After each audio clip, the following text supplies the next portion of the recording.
ladies and gentlemen, and welcome to the Oddities D&D. So glad to be here today. Thank you, one and all, for bearing with us while we get through some technical issues. I feel so connected to Chuck in such a way tonight because she had technical issues. I had technical issues, so I'm guilt-free for all my technical issues, and so is she, because we counterbalance and everything is good. But as some of you in the chat may have noticed, announcement to everybody, starting today, we are going to be multi-streaming. So you can find us live every Sunday on Twitch. You can find us on YouTube. You can find us on Instagram. You can find us on TikTok if 1,000 of you follow us. Until then, nope. But yes, all that is happening. All that is happening. What is the TikTok? Hang on, I'm talking. All that is happening when the technical stuff actually works, because we're not actually live streaming today like I planned. So that's in the can for tonight. But that's okay. You're all here. You're lovely. Thank you all for being so patient. Now let's get on with this and introduce the first player of the evening, Fred, as... Oh, shit. Oh. I forgot to mention, it's another technical difficulty. Poor Fred has caught the flesh-eating disease. She's no longer with us, folks. It just can't be helped. She decided to sacrifice her flesh for her new dog, so... In a jar. Yeah. Slowly feeding it to the dog. Yes. So everybody, if you could share some love for Fred in the chat room, I'm sure she's out there watching sick in bed, and she would love to see that you're all thinking of her. But aside from that, let's concentrate on the living. Let's go to Ari. The devil saw me with my head down and thought he'd won. Until I said, Oppa Gangnam Style. That's so timely.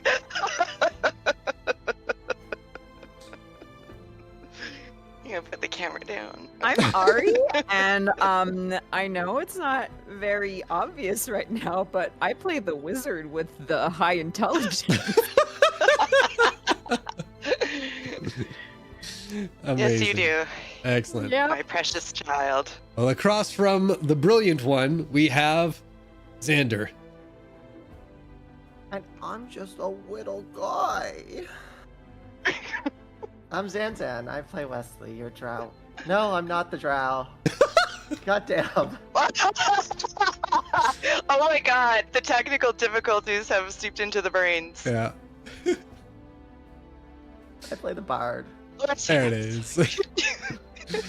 And last but not least, the queen of technical difficulties, Chuck. My kingdom for a mic that works. I swear to God. I don't think it's ever worked for any prolonged period of time. I am Chuck. I play. Who do I play? I play the cowboy guy. Woo! Yeah! Ooh. Gangnam Style. I said it wrong too. I think you mean Oppa Tomato Style. Oh, there we go. Tomato style. She's playing up for the chat. All right. Got you. With that, I know what the chat wants. yes. With that, who is doing the recap for today? Who's I got don't me? know. Oh, wait, they've got their I glasses. got my glasses. Ooh. If I get Discord to load. Recaps. Let me move my drink. We got it. Discord to load. Here we go. Okay. Good Lord. The Oddities' newest members enjoyed their first dinner at the headquarters, bonding with the rest of the staff. Mizara evaluates their recent mission and informs them they need to train together to improve coordination. The group spends the night getting to know one another more personally. The next day, they begin training, experimenting with different combat combinations. Over the course of the following week, the party members hone their skills, learning new spells and abilities from the Oddities specialists as they level up. That's it. Okay. Yeah, they're a lot shorter and sweeter. No, that's okay. All right. With that, little change of scenery here. Oh, I forgot. Chat, I'm so sorry. The folks in Discord, they asked for a little snippet of what the players can see for home base. I'll try and do that later tonight if I can. Wow. So, How could you forget that for them? I'm gonna hit you and you're gonna call me daddy. All right, so. Well, I've done worse. There you go. So with that, Mizara announces to the group that yes, you have another mission that has been obtained.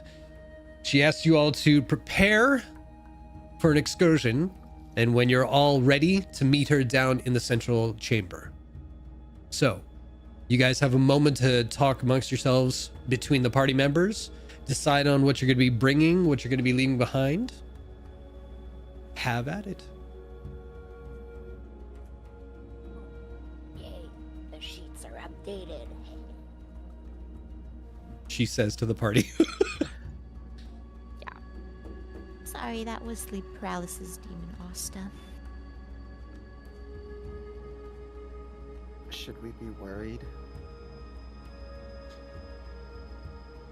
Only if you think it's worth worrying about. Oh, Wyatt, I think you got something in your throat, maybe? Can't really hear you.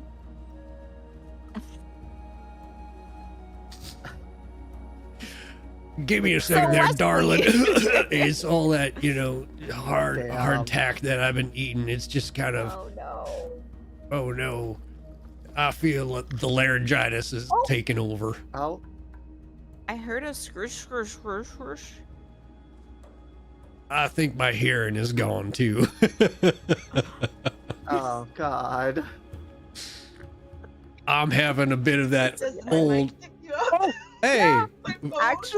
Actually, yeah. I can't even hear you guys. Hang on one second. Oh, This is- shoot. this is inconvenient. Whoa. Whoa. So hi, chat. How you doing? So Wesley, what have you been up to in the last week? Nothing at all. Just vibing. I sit in the corner and vibrate. As they say in Wildemount. Mm-hmm. Oh, so you didn't improve anything at all then, since last time? What's there to improve on? A lot. I'm not the one who face planted while jumping off a building. Yeah, that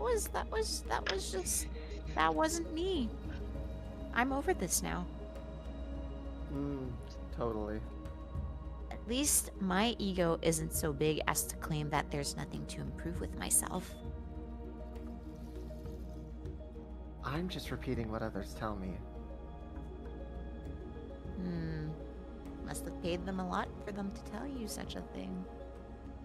I understand jealousy is an ugly beast and you wear it so well. Thank you. But next time put a little makeup on it.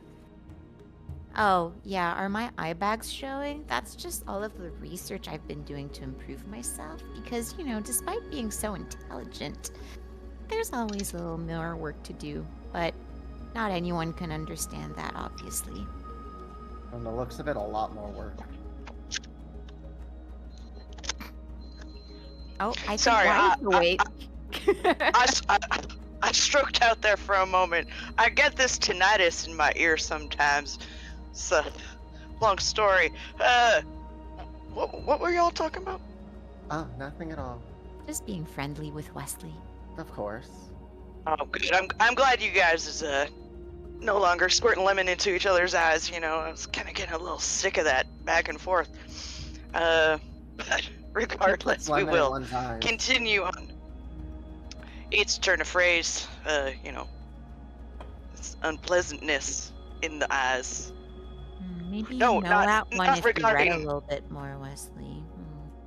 Okay, yeah, we're beyond that. Well then, I'm pretty much all packed up, ready to go here. As am I. Likewise. All right, so you guys head on down. You meet Mizara in the center chamber there.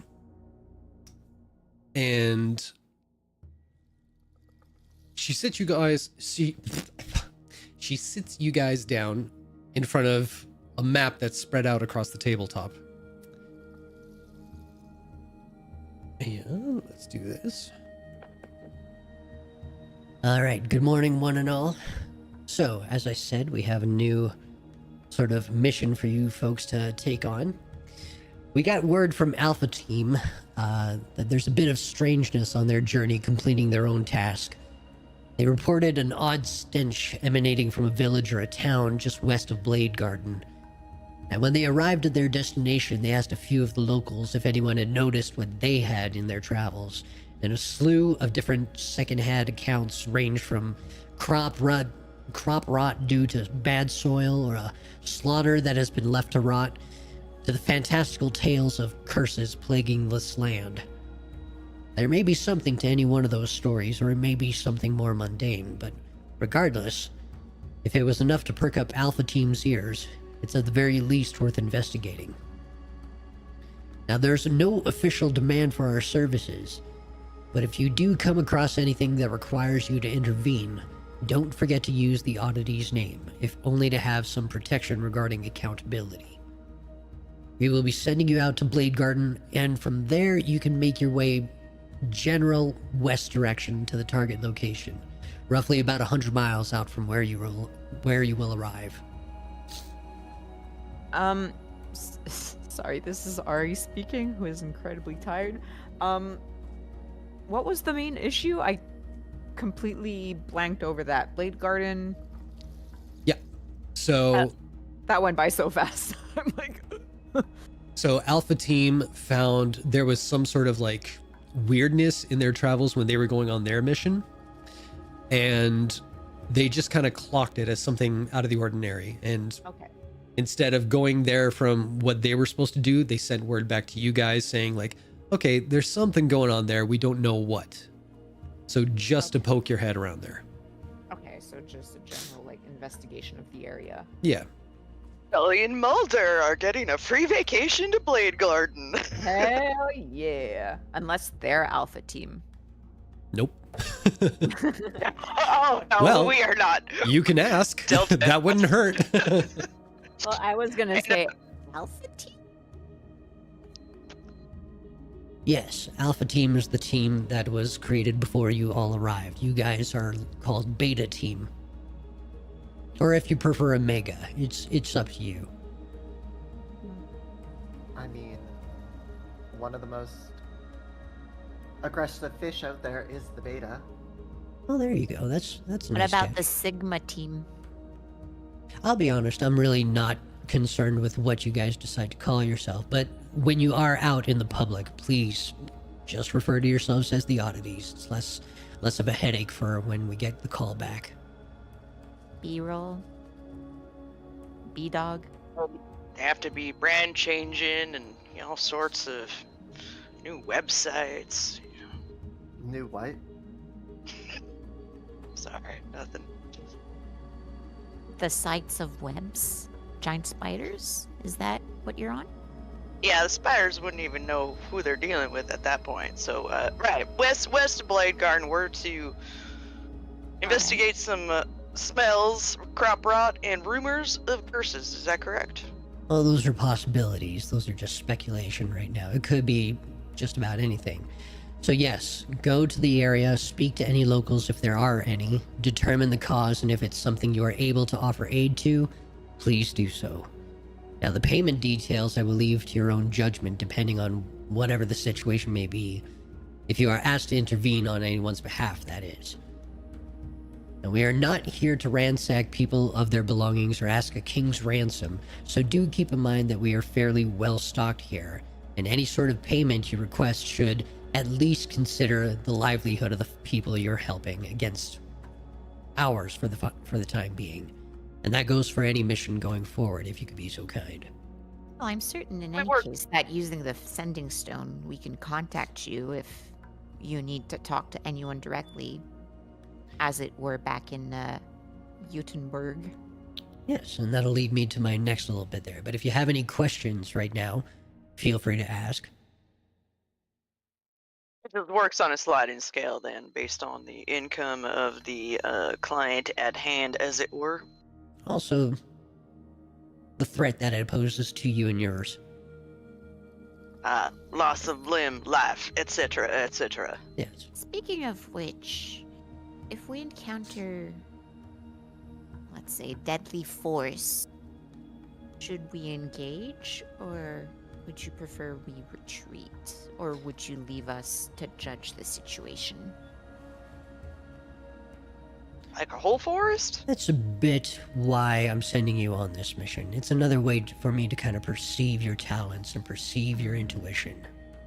But, obviously, if there's something that's about 3 times the size of you, Asta, and you're determined to go up against it with fisticuffs, I'd say run away. But, as a group, if you feel that it's within the realm of possibility that you could defeat any task such as that, by all means, have at it. Oh, you know me and my joint muscles. We're ready to take on the biggest threats. I heard your kneecaps cracking as you walked down the stairs. Yes, I'm well aware. Mm-hmm. That was just your imagination. Of course it was, dear. Now, Getting secondary, old, you know, what can I say? Okay, yep. I have a short list of goodies, courtesy of Gamilda, who's asking you to keep your eyes out for any flora of interest. But specifically, she's also asking for you to keep your eyes out for these particular specimens. And she slides over a little piece of parchment, and it has written down on it 4 particular items and 1 just a general kind of reminder. So she has written down red moss, Red moss? truffles, Ruffles? crocus, Crocus? willows, That's our provincial flower. willow's wisp, and then the general one is any blood, secretions, or teeth of animals or creatures you come across. So however you want to phrase that. Blood, poop, and teeth. There you go.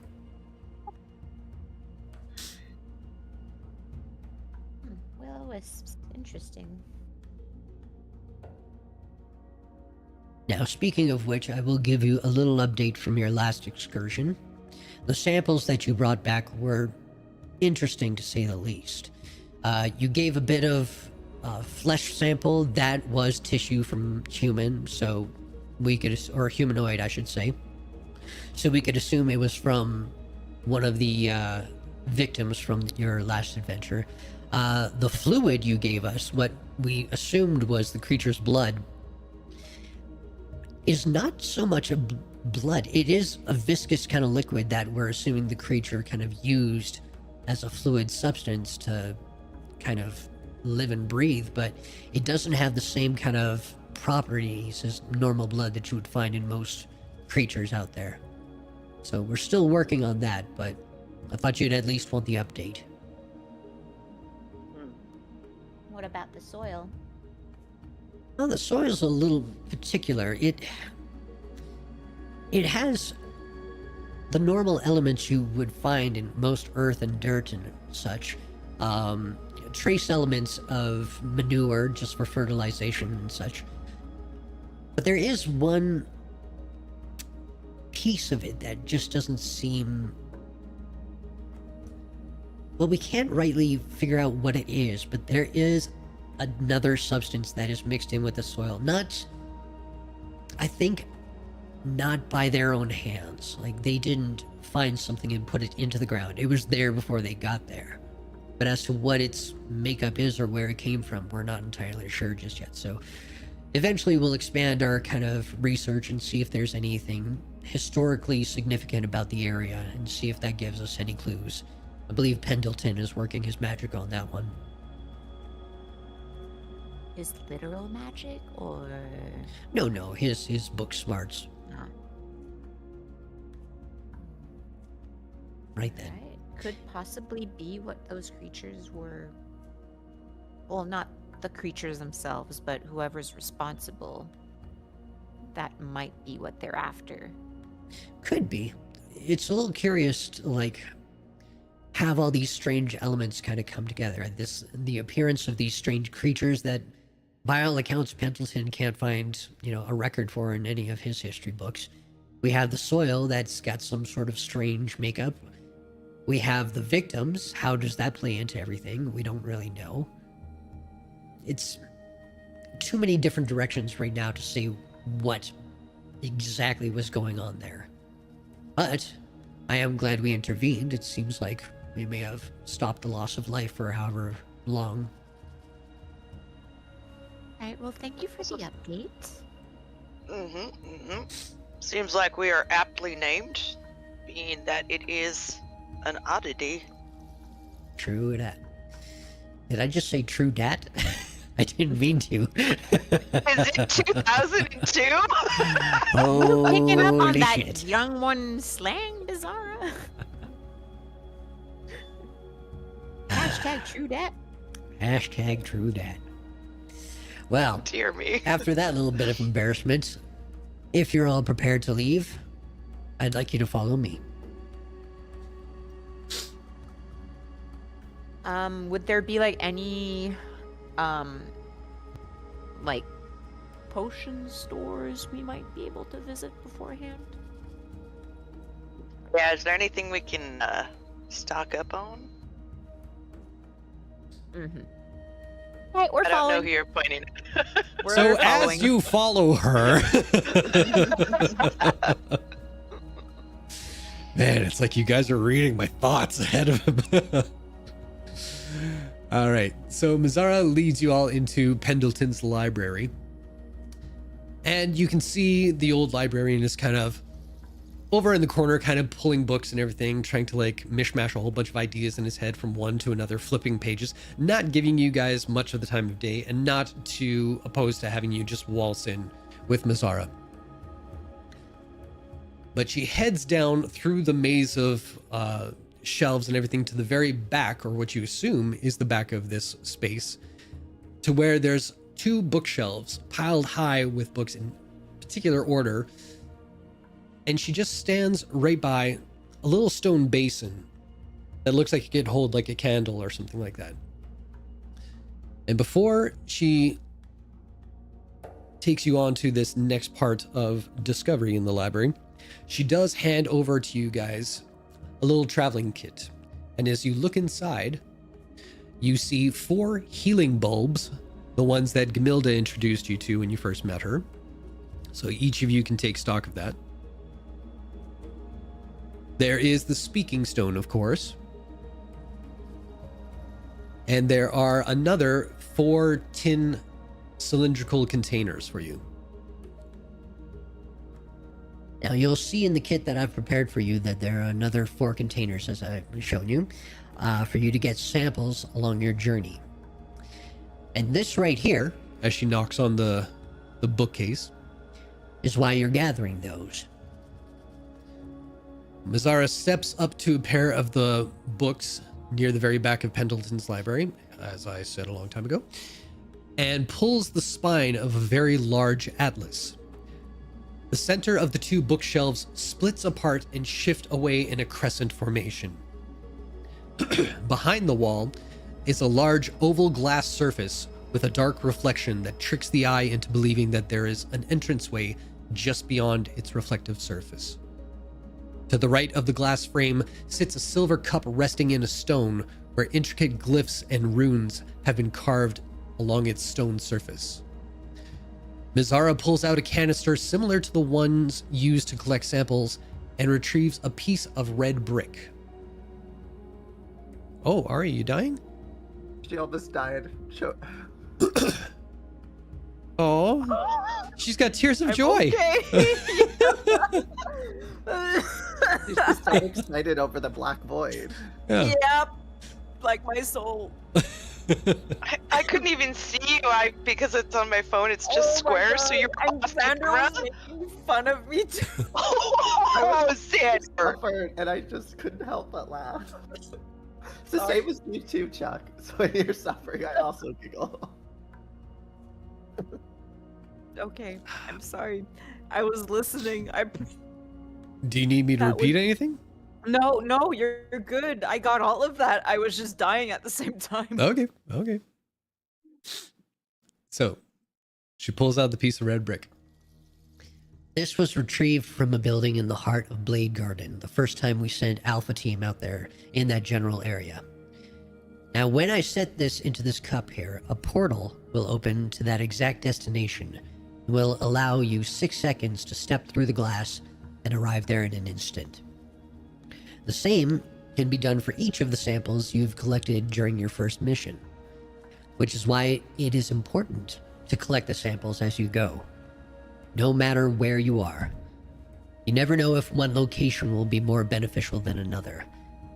And all of us are in a line of work where seconds, hours, days, weeks could determine success or failure. So do keep in mind the potential importance of gathering those samples just as you have before. Well, I won't claim to know how any of that works, but goddamn, that is a smart idea. I wish I could shake the hand of the man who thought of it. Or women. That's you. Goddamn clever.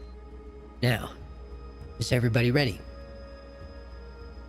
As for the samples, you want us to look into the same elements as the first time, correct? Pretty much wherever you lay your head, or if you come across a situation that does require investigation, gather a sample from those places.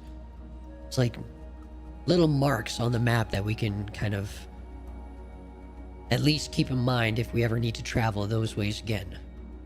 We'll have a quicker route than traveling by foot. And something tells me Ari froze. Oh, yeah, I sure did. Hold up. I don't know what gave that away. I need to Oh, replace heavens this preserve us. Goddamn webcam. There's two of me. Hey, you're a handsome motherfucker. Watch out. I should have We're worn back. my Mars Attacks shirt too. I should have told you. Bitch! All right. Okay. So, Mizara sets the stone into the tin cup, and you see a swirl across the black surface of the mirror. 6 seconds. Go. Oh! Presley's just gonna walk in. Yeah. I like how Asta just robots in. oh my. Oh. Oh, that's creepy. I don't like you either. With that, Ooh. taking your first step through the glass and stepping onto the stone road of a city hundreds of miles away from you is a bit disorienting. The shift in sounds and smells around you dizzy your senses. Looking around, you recognize that you are in a few feet of what can only be a back alley.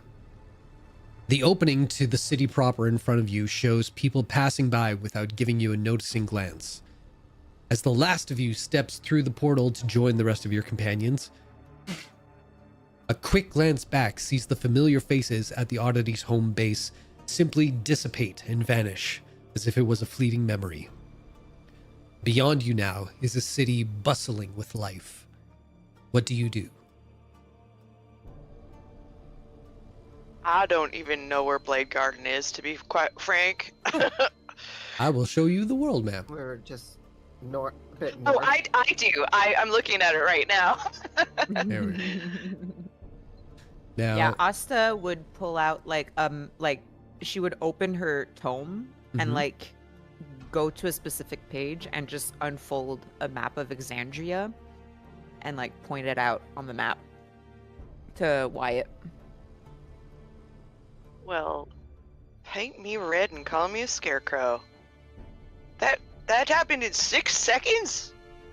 Like, I understood the concept, but the practicality of it is I need to and he leans against a wall and like, whew. Have you never traveled magically, Wyatt, before? I don't feel very well. Hang on one Oh. second. Well, yes. I just Take your time. That happens. It just kind need of a little air. scrambles your inside a little bit. If you need to let it out, that's natural, actually. No, it's fine. It's fine. He gets up and starts like walking around, trying to get like the blood back into his head.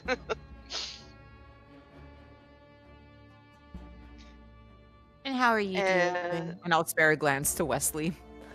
Leslie's just there breathing through it. And like to the two of you, like Asta doesn't look all that bothered by it, so one can assume she's gone through this already a few times.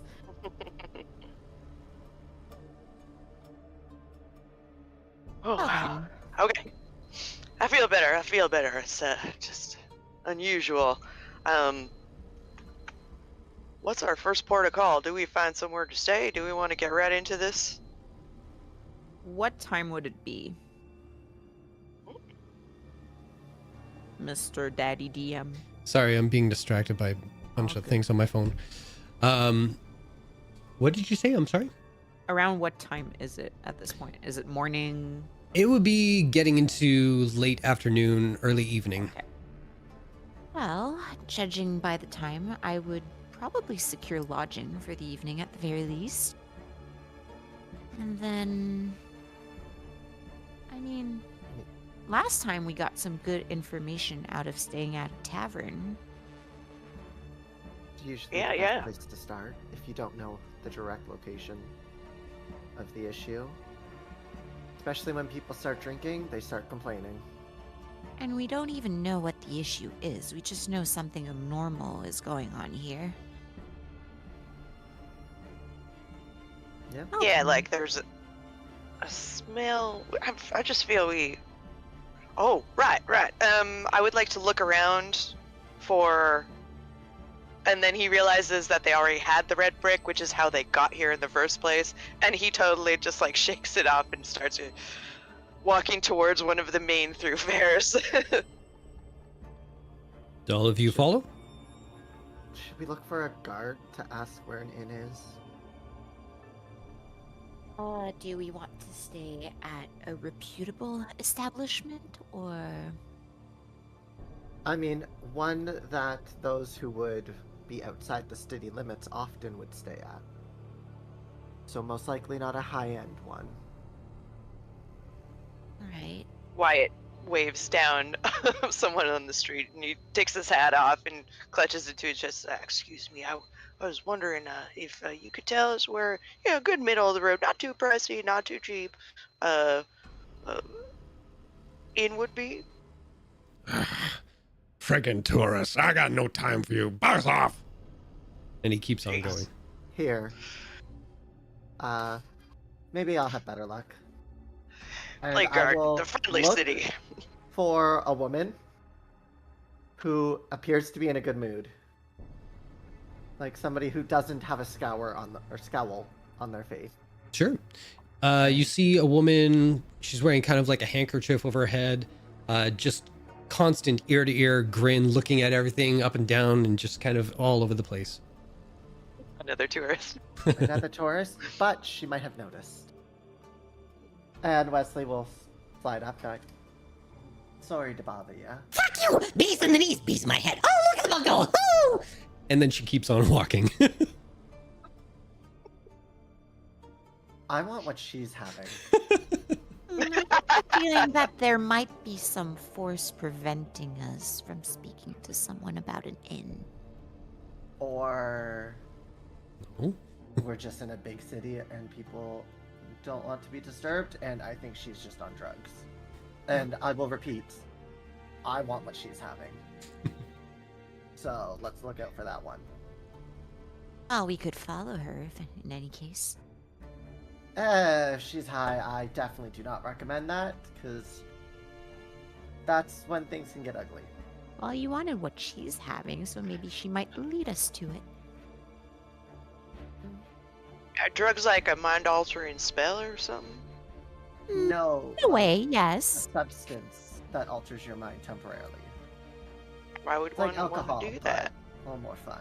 Oh, alright. Just not in beer form.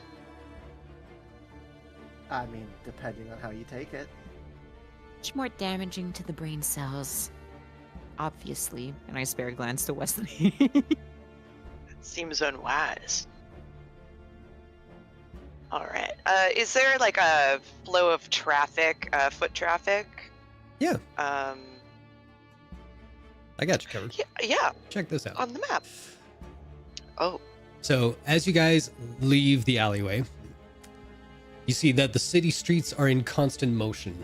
People chatting idly as they look over display goods for different markets, others trying to bob and weave to get where they're going in a hurry. Large clustered groups of men and women in varying armor can be seen from one end to the other of any street that you walk down. And you notice that there seems to be a very heavy military presence in this city. Anyone who's proficient can make a history check. oh, I miss those. Oh! Oh! Wow! So, Whoa! Wait, whose was the natural 20? Wait! Ours is Both of a nat us. 20. Wait, no. Oh, you and rolled I had a 19. 19. Wow. Yeah. Oh, fuck yeah, baby! That is crazy. Jack of all trades, baby.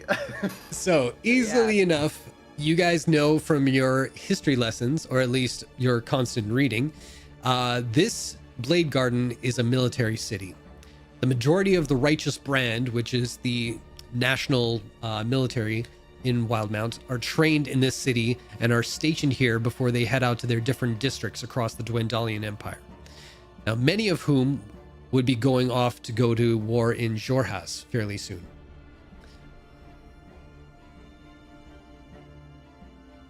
Are you taking notes? Yes. Now, thankfully, the direction you are all heading in moves away from most of the noise of soldiers in training. Shouts and war cries mixed with the clashing of metal on metal as outsiders... Whoop. I don't know what the heck that auto-corrected into, so I'm just going to skip that sentence. Where is it? The further you travel to the west of the city limits, the more familiar the rest of its civilization becomes. Shops selling produce and premium goods show off their seasonal displays in their windows, and local taverns and inns show patrons walking in and stumbling out of their corridors. And general armaments can be found pawning off their mediocre... General armaments can be found... Wow. There's dudes selling weapons and armor, but they're shitty quality. There. Anyone who is proficient or is paying attention can make a perception check.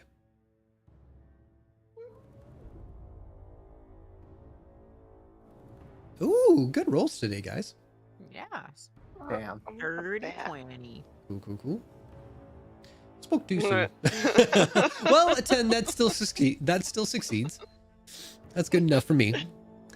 You all notice that the vast majority of the population here are of orc or half-orc lineage. There's a smattering of humans and elves, but very few. And having lived in a community where the majority of its population is still dwarvish, and seeing as the last time you all encountered a dwarf on a mission did not instill any love for that people or culture, it's a nice breath of fresh air to see a different dominant culture in its element. And that's when you happen to notice one individual who sticks out from the crowd. A halfling man with an interesting cap on his head. He tips it towards you before walking over with a bit of a swagger in his small stride. Well, I do believe I spot with my very two eyes a fine group of people who are visiting our beloved Blade Garden for the first time in their lives. It gives me great pleasure to introduce myself to my newfound friends and invite you all to a night of delectable debauchery, the likes of which you will never see in your lives again. I am talking about the one, the only, the esteemed establishment known as Rooster Kitty. And I am your humble host with the most, and your new founding friend known amongst many a lady and gentleman as Tripod. Now, What can Tripod introduce to fine friends like you? Well, I'd say you're just the man we're looking for, Mr. Tripod. Indubitably my astute companion. How do you do? May I have the pleasure of your gorgeous name to go with that gorgeous face? Asta. Hasta la vista, baby. And I just kind of like throw a look to Wyatt, Wesley, and Neff, and go like, kind of like, might as well, like. Mr. Wyatt, good to know you, Mr. Trapod. Well, I do declare that's a gentleman with proper manners if I ever saw one. Put it there, partner. And he puts out his hand to shake your hand. Big old shake. Got a firm, stiff grip on him. Mm-hmm. If you say. Very.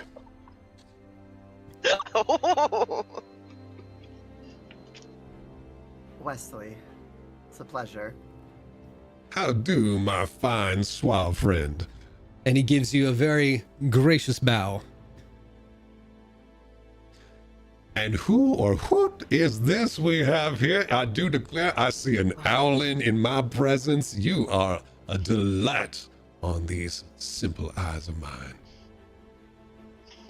And he goes over and he takes Neff's hand and... But that's okay. She's molting. Oh, that's okay, baby. We get all kinds around here. Do they? Well, we were actually looking for an establishment for the night.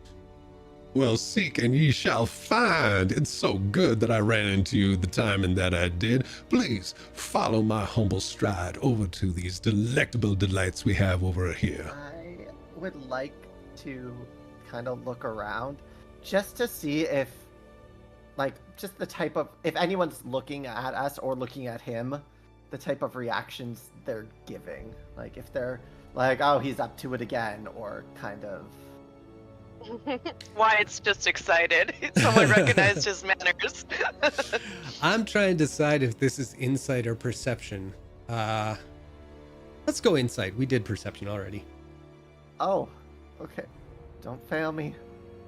Ooh, 30-20. did you see that? 4-14. Oh my god, all the tech difficulties have given us good rolls. It's working in our favor. Sacrifice. Yes. So you gather from like looking around, you catch a few things with a 20. You do see like parents kind of pulling their children away because they are eyeballing this guy.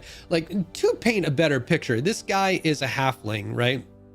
He's got a quirky little cap on his head, but he's got long hair that kind of flows out to the side. And he's got like these shades on that take up like half his face. He's got a little prepubescent mustache and like a tuft of hair coming out like between a V-neck kind of button-up shirt. And he's got his sleeves rolled up on the forearms and everything like that. And yeah, there's like some definite like risque kind of tattoomanship going on his forearms. And he's got like one of those pimp swaggers that every time he takes a second step, it gets one of those things going. He's giving me Rudy Ray Moore. Yeah. Fucking Dolomite, baby. Yeah. So he is fucking lit. And the kids, Garden Shore. yeah, they just like, they clock him and he is the greatest thing on earth. The parents are like, no, don't grow up to be like that, you know, and so they're pulling them along. But with a 20, you also catch the eyes of some men and women who give him a look like either like, how do you do? And embarrassingly, like, don't recognize me and like run away. Or, you know, other women just like, hello, tripod. Hey, Biggie. Yeah. Leslie's just gonna follow behind, just kind of being like, I guess we're doing this. It's an adventure. The little goody two shoes from last campaign. No, thank you. So who's leading the charge here? I guess Wyatt. Probably Wyatt. What? Yep. So as you guys head down about a block or two, you do come to a very large establishment where it's got like one of those saloon kind of looks where it's like there's the entranceway and then there's the balcony above it and then there's the signage.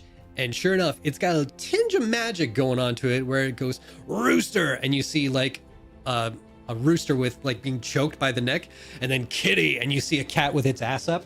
So Yes, please. and you can already Rooster see kind of kitty. catcalling off the top balcony some women dolled up in like very over the top makeup and like beehives that are like 3 sizes too large with like handkerchiefs, yeah, and like busts coming out and everything.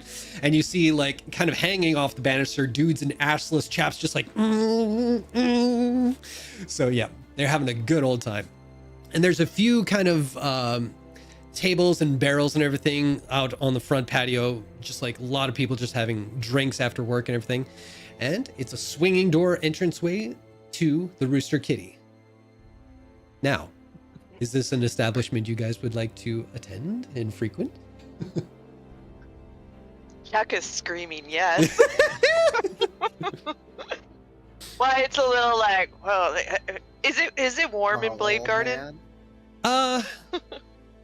I'd say, yeah, this time of year it's getting crisper, but it's still fairly warm in the afternoons and everything.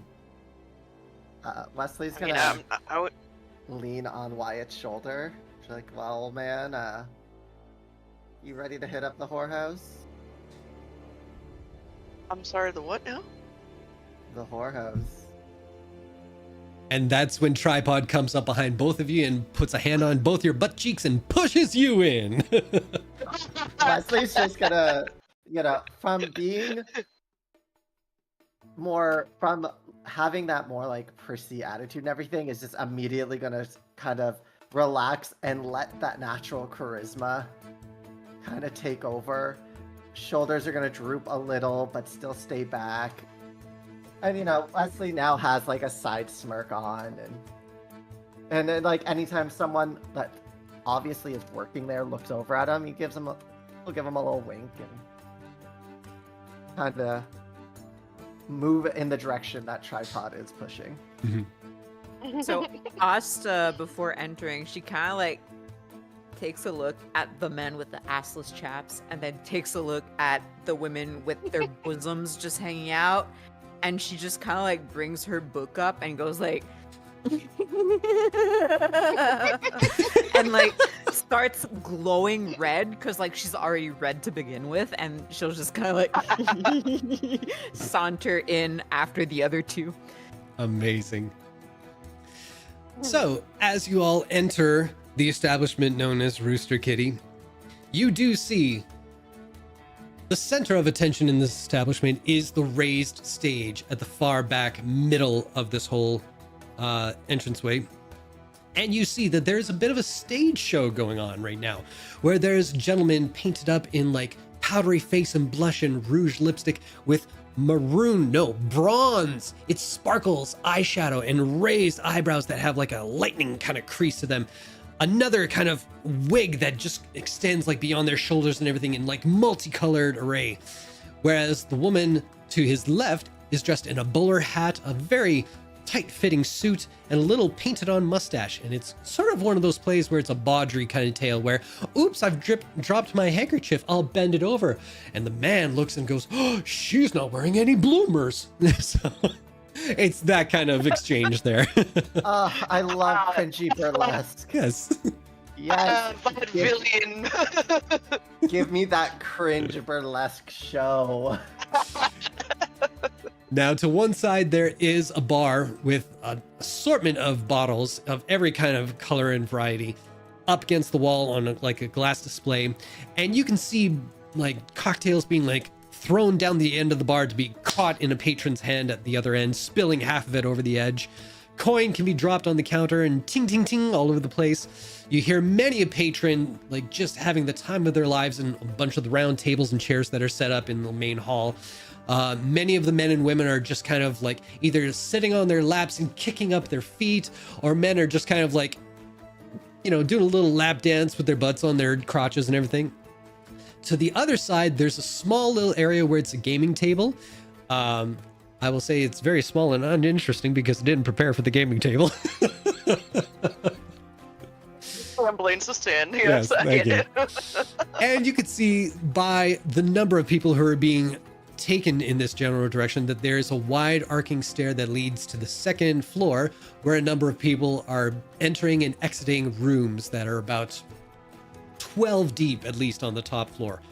Not seeing like what lies beyond the velvet curtains on the main floor. But yes, this place is hopping.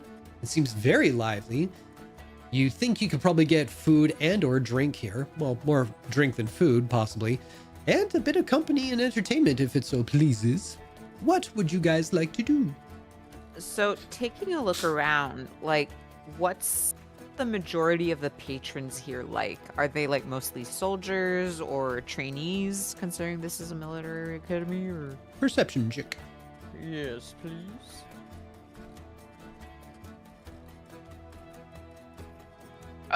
Amazing, There goes guys. 10. Oh, I'm on a roll. Yeah. 19.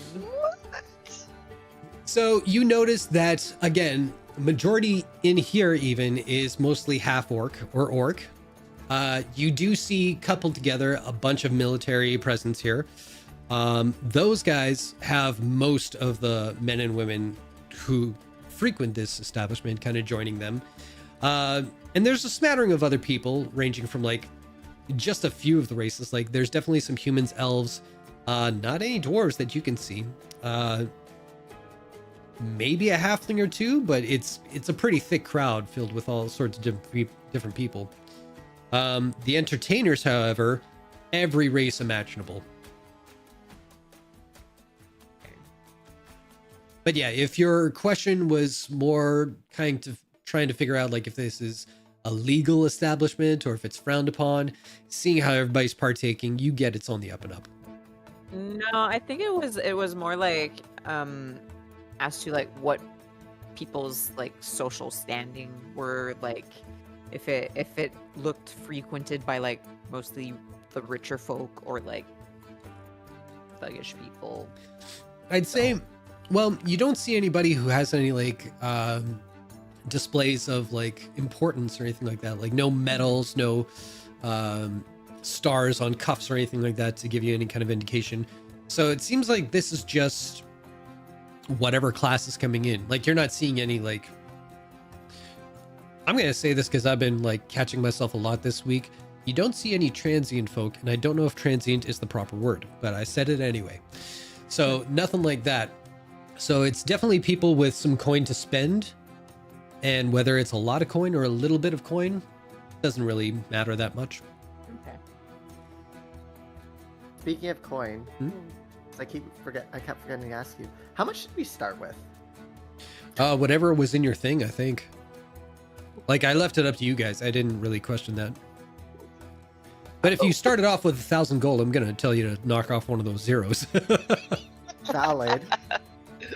Well, I have 20. That's good. That's good. That makes sense. Okay, 15? I'll tell you what. Here's what I'll say. I'll take 17 because it's in the middle. You know what? Here's what we'll do. Everybody have 20, and if you ever get below that, when you get back to base, we can replenish it back to 20. Because the thing I think I mentioned to you guys is that I don't really want you guys worrying too much about gold this time around. All your like That's right. advancements and all that kind of stuff will be supplied at home base when your level kind of calls for it. But for everyday things like staying at an inn, getting food, I want you to know you'll be reimbursed. So you should always have 20 gold in your pocket. Yeah. Cool. Sounds fun. With that, Yes. Wesley's gonna try to pull. If there's an empty table, we'll go over to it, take the chair, foot up on the table, and try to flag down a waitress or waiter. Easy There's enough. one. Ooh, Chuck, you're cursing my headphones right now. Am I squeaky? No, my No. headphones are like cutting in and out now. Well, you know, if you're a person who uses the bucks to give us, you could use your accounts to take advantage of the deals that are happening with electronics. I think I missed out on the first part If you you were saying. use if you have an Amazon Prime account Oh. and you give us your Amazon Prime, Oh no, you know, I'm not you fishing can for also money. then go and do your Amazon Prime to get new headphones. But there is some So- sort of sale going on. Maybe I should look into that. So Something I'd like to do while we wait for someone to wait upon us. yes, See what I did there? I did. Asta would just kind of like take out her tarot cards and spread them on the table. And I'd just like to use my portent feature because usually I do it after a long rest, but we kind of like skipped over that. So Sorry about that. No, it's not. It's not an accusation. So yeah, for you it is. Okay. So I'll roll 2 d20s. And I will pull tarot cards for whomever so wants. And one of those portent dices was a nat 20, so. Seriously, we have to have tech issues before every show. So I am buying a lottery ticket after this. I'm I will just very happily concerned. stream from my phone. I'm very concerned about combat now. Billy Boyd said it best: "No falling off a roof today, baby." My redemption arc. Oh my goodness. So, as you're working your magic with the tarot cards there, you do see a painted hand kind of slide over and slide one of the cards towards her. Oh my, what do we have here, sweetheart? Well, that's the star. And what does the star do?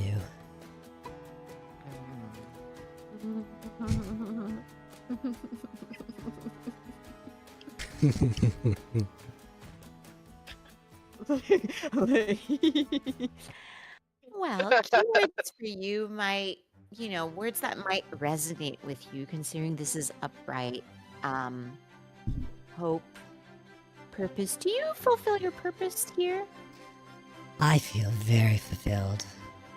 Many, many times over. How filled are you? I don't think she's ever been filled.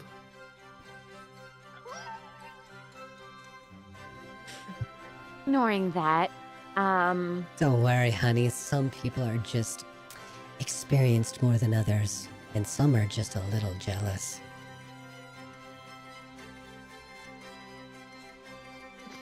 Gives a long stare over to Wesley. And she just goes like, well, in any case, I think my companion here was looking for company tonight. Wouldn't want to, dash his hopes. And you see her kind of walk around. Before, she was kind of slumped over the table and just talking to you. But now she sits upright and just kind of drags a hand along the corner of the table as she comes right by your side, swivels a chair around and sits down and slumps so that you two are like face to face right there. Oh, I'm sure we can find a friend or two of mine to give all your companions a little bit of entertainment for the night. But I'm interested in you, little star stringer.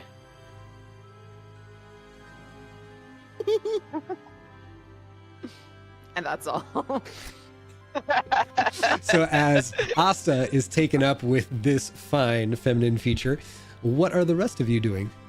Or who? Leslie's trying to get a drink. Fair enough. Let's see. You walk up to the bar. Roll a d6.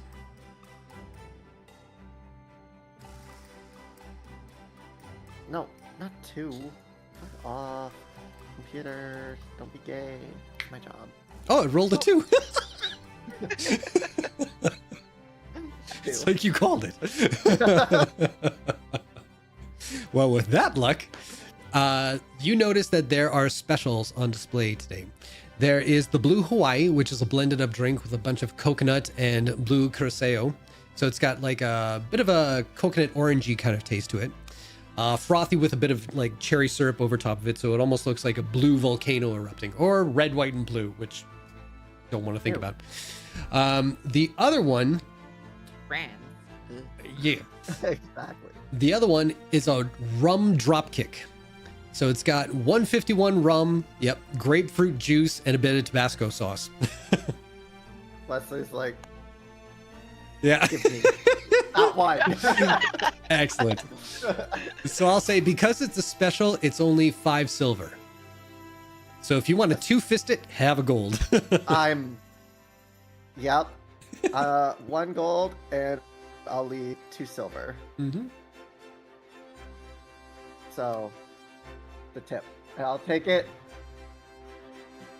thank them, head back to my chair, foot back up on the table, and with both drinks, be like, they have a special.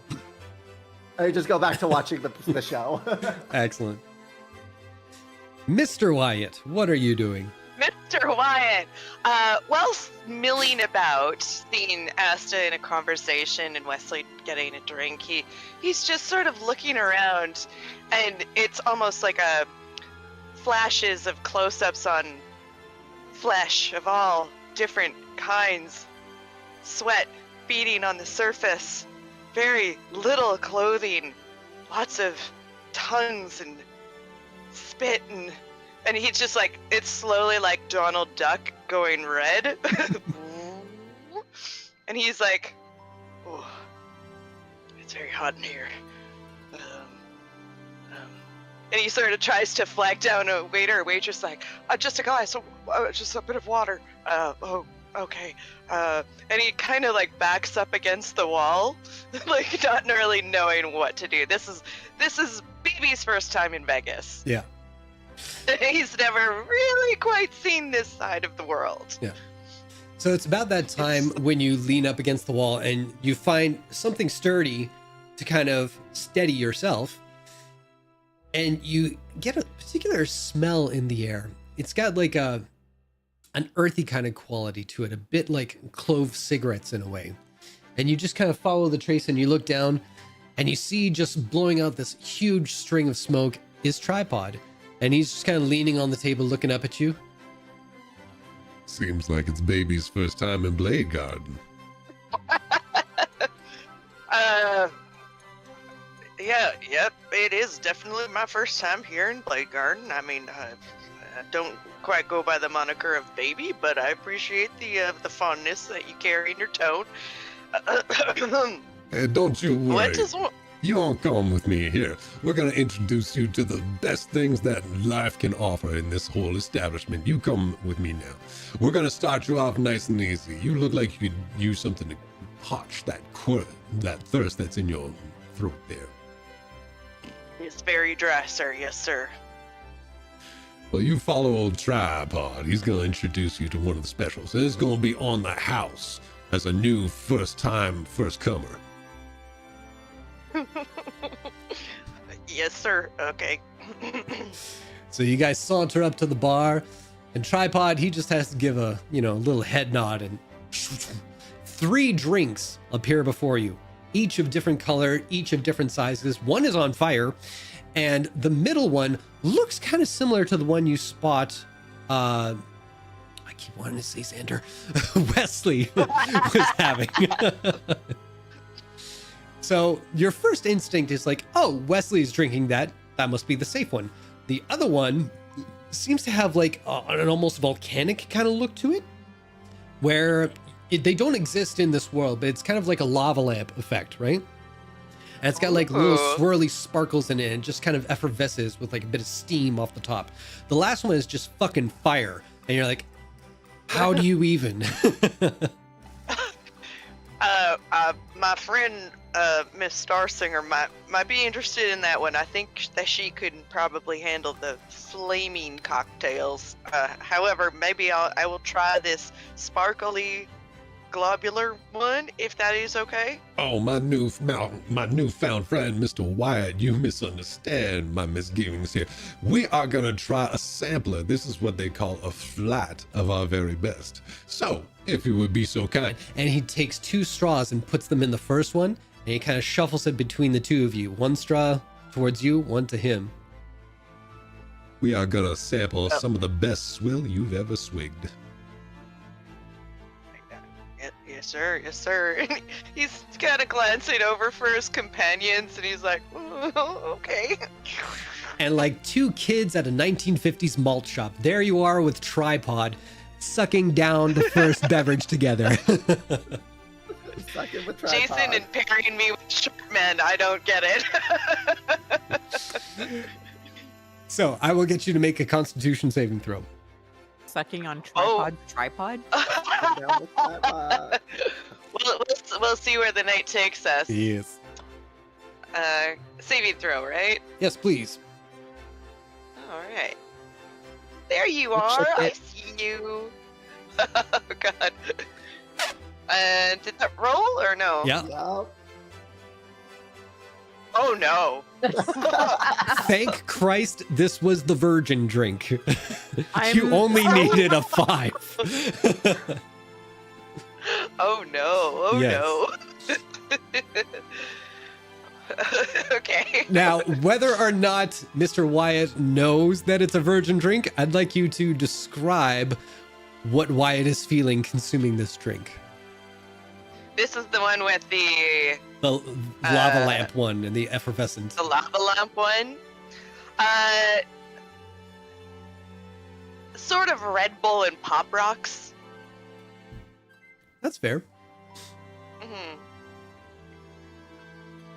And he's just like, that was interesting. That's an unusual flavor.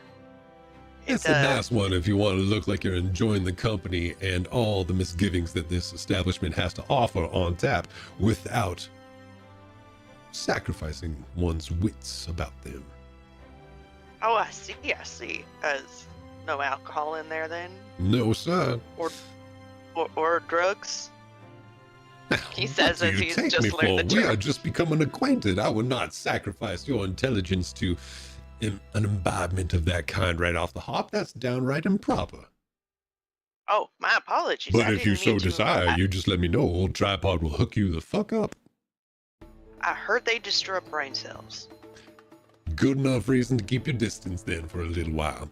Now then, on to our selected number 2.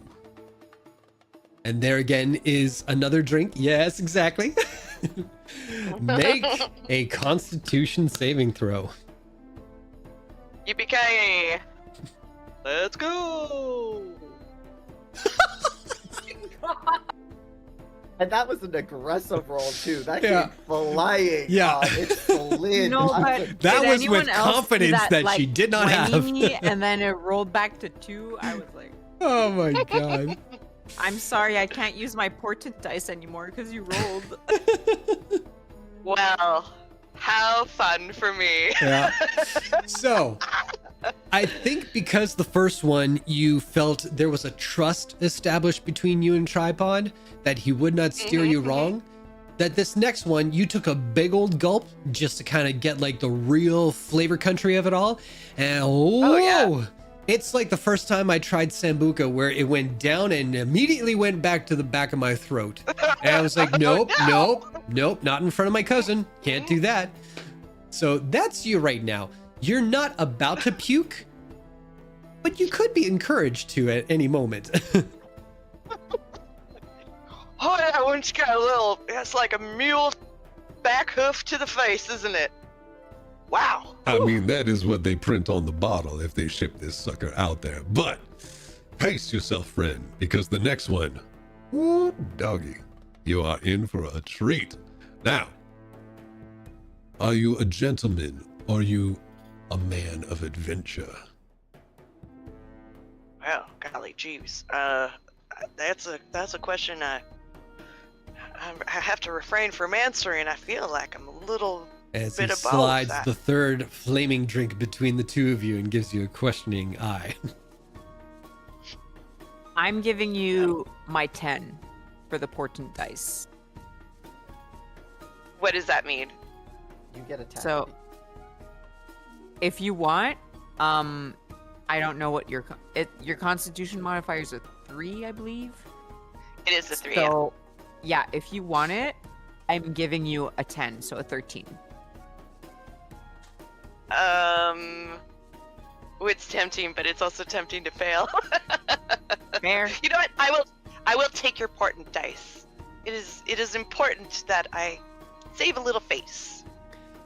Perfect words, because this is a dexterity saving throw against the flame to drink this thing. Okay, so add your dexterity saving modifier to that 10. There you Hey, go. So that's a 14. you needed a 15. So you fail anyway. Star singer, you bitch. Let's fucking go. Oh, amazing. So yeah, you go to take the first sip, and before Tripod has the chance to like say no, you singe one of your eyebrows off, and you haven't even taken a sip yet.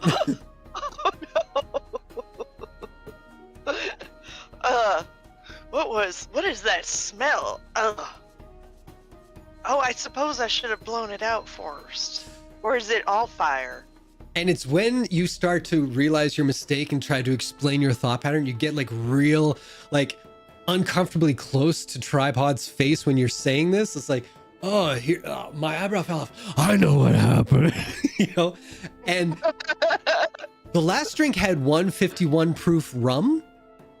So the fumes coming off your breath ignite in the flames of the third drink. And you are a one-person pyro show just speaking aloud. And even Tripod is like, I ain't never seen this shit before.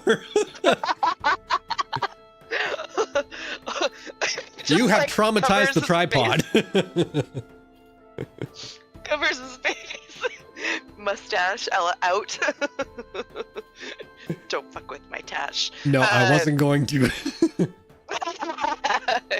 my whole identity. I'm so sorry. I am so sorry. Maybe I should just go. No, that's okay, friend. No harm now, foul. It's all right. These things happen. We just give it a little birthday wish here, and he blows it out. He blows it out for you. Oh. Yes, indeed. Okay. Thank you, sir. I appreciate that. All right, let's sample this baby one more time here. All right. Now make a Constitution saving throw. I wish I could have warned you ahead of time. Oh, Jesus Christ.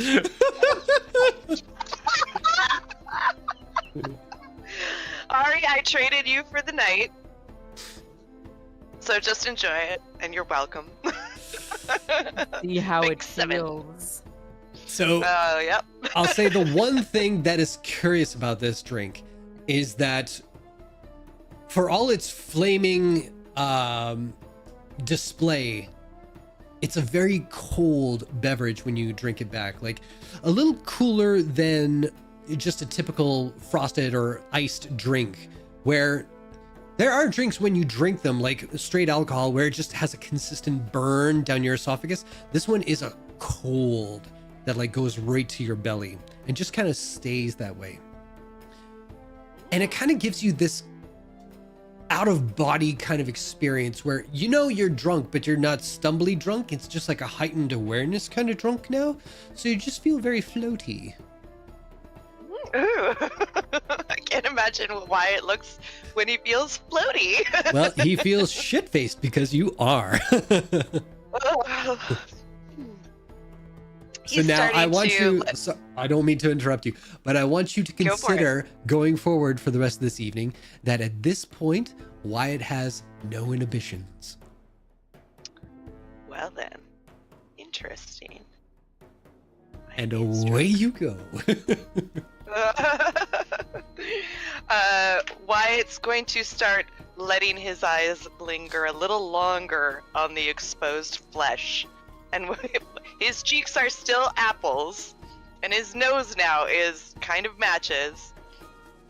And he sort of saunters over to Wesley and sits down and goes, "What's the show? Looks great. You look great. This is great. I'm having a great time." Somebody compliments me. Wesley already has gone through one whole drink, and it's just there like, Honestly, I think we came in too late. I do not understand the plot of this at all. Wesley, However, I'm enjoying the show. yeah. Wesley, real quick, Constitution saving throw. Yeah. Where's my con? 21. You're rocking. You're doing all right. Wesley has drank before. Yes. Fine. But also at the same time, Wesley is trying to listen out to the tables around to see if anybody happens to be talking about some raunchy ass smell out of town. He's still sober. You're asking, or you're just kind of listening? He's listening for now. Okay. Make a, we'll say, perception check. Can't think of anything else that would be better for it. 18. 18. In this establishment, things that smell bad are not a topic of conversation. Yeah, when people, it's Wesley's thinking, okay, when people get drunk and if they're around, like, company they know, they might complain about it or something like that. Not like people are discussing it, but like maybe someone is like, oh, when I was out, I heard that, or I smelled this, it was awful, and that's.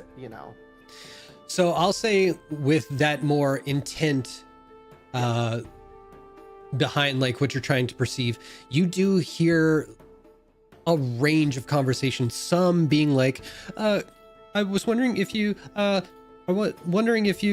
like it in the butt, and from that, and then it goes to, my wife laughed at it and I can't handle it, to like all range of like, information that you wish you were not privy to, but you decided to kind of peek out there a little bit.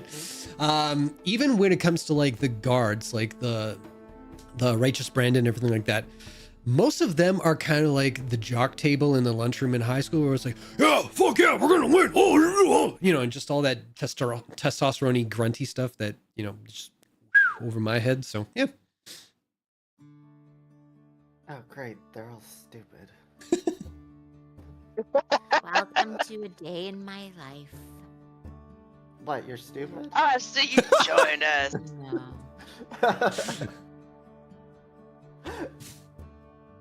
It feels good to stupid be a now. character who can be quick-witted. And not... Oh god.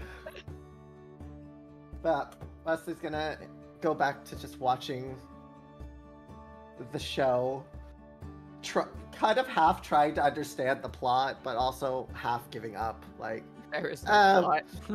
there was a plot. There was a joke in there. This is porn without a plot. Hey, I refuse to admit that. no, written porn. There's always a plot. In See good now, porn.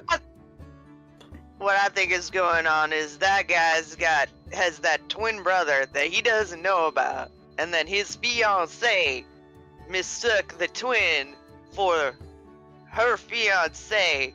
That's a Wyatt? fun word. Wyatt. Yes, That's But- a guy in a dress.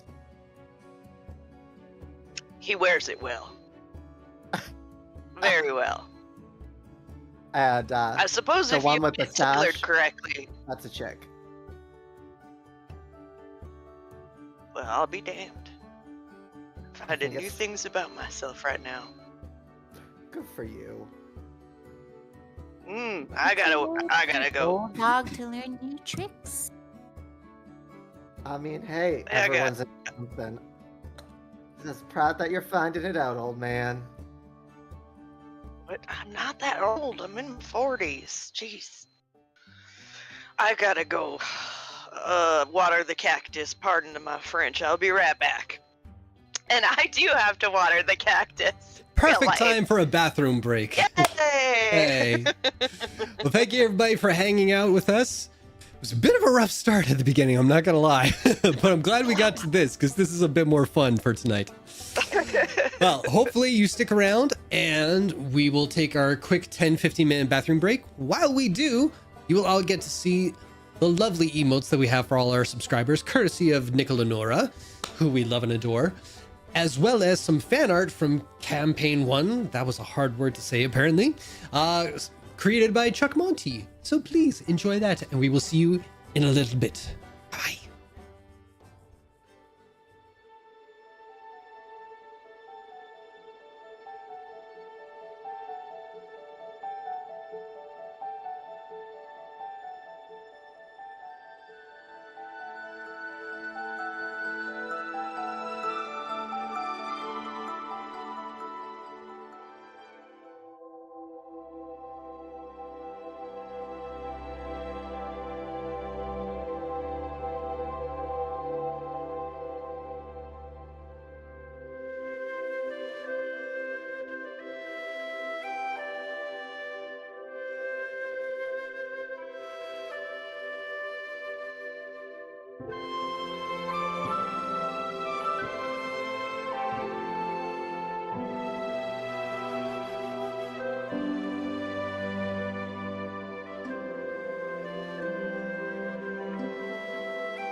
Welcome back, everybody.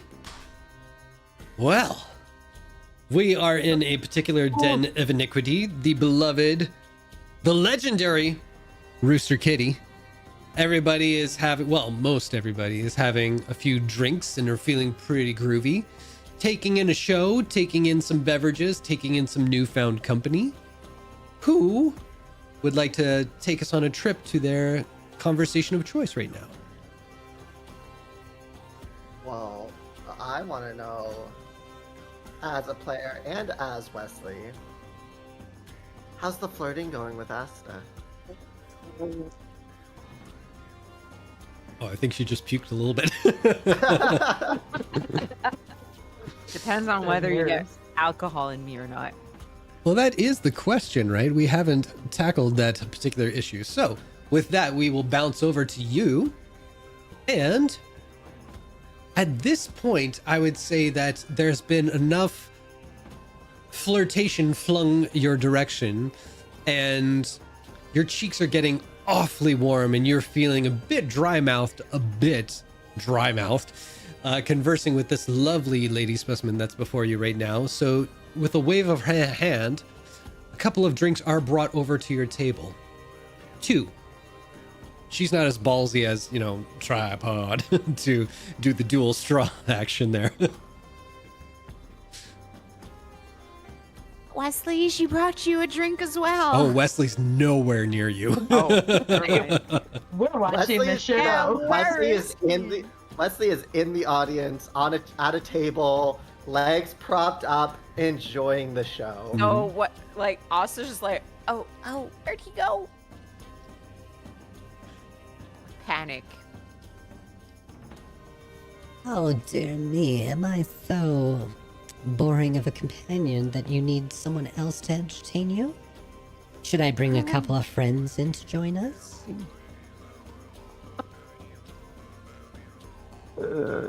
All of the Arya reactions are Asta's reactions, might I add?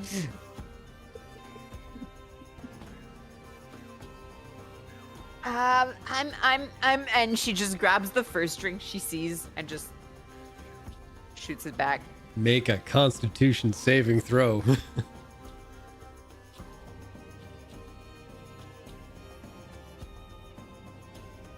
Oh, I saw an 18 fly by, as if it said, "No, not today." Get behind me, Satan. Oh. So, I see. I don't know what kind of drunk Asta is like.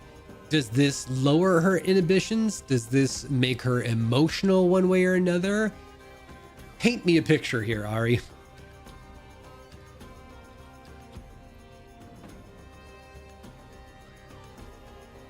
So I think this just kind of makes her like very quiet, actually. It's like Asta just like kind of goes like, I don't know, like the panic just fades away and she just goes like, Honey, I and don't she's mind the staring attention, into the but void, my eyes are which up is, here. yeah, exactly. She's just zeroing in on them.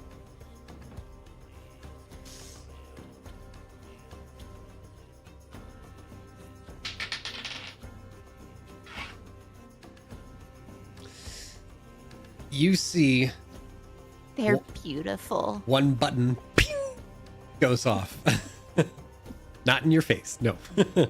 I was gonna say, watch your eyes. Yeah, just dodges. But what was like the nice kind of Y cleavage going on there, and now it's a bit more of like you see the lower end of the underboob kind of going in between there. So you see like two C's opposing each other.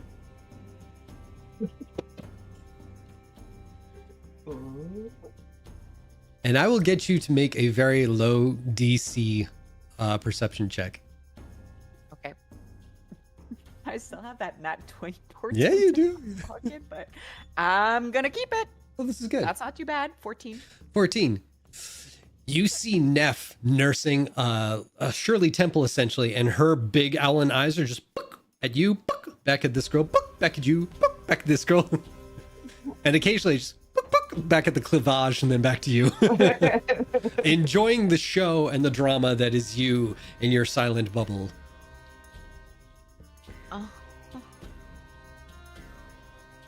I'm just kind of like gonna spare a glance to Neff, who's noticed this entire thing going on, and I just go like, another one, and I'm gonna. Now there's the spirit, sweetheart. Oh, Jester, bring over another one. I did not mean to say Jester. I do not want to put that out in this I heard world. Jester. I'm just assuming it's a waiter dressed up as. That's a exactly. jester, Yes. because The theme. It's part of the show. Thank you. Okay. Xander, That's what I assume. fucking point of inspiration. Thank you. Ooh. Saved my ass. Oh So my yes, God. another round is brought for you and your companion. If you want to chug this one back out of nervousness, that's your take. If you want to gently sip as you go, you can do that as well. I will leave that up to you. I'm not gonna shoot it back this time, but like I'm just gonna like nurse it and just, and then eyes down, eyes down, eyes down. Very hard to focus right now. Someone roll me. No, you know what? I'll skip that. That doesn't seem fair. We will move back to, I think Wyatt and Wesley are sitting at the same table now. I believe so. Yeah, Double dudes. right on. Yeah. And you do see there is a third companion between the two of you.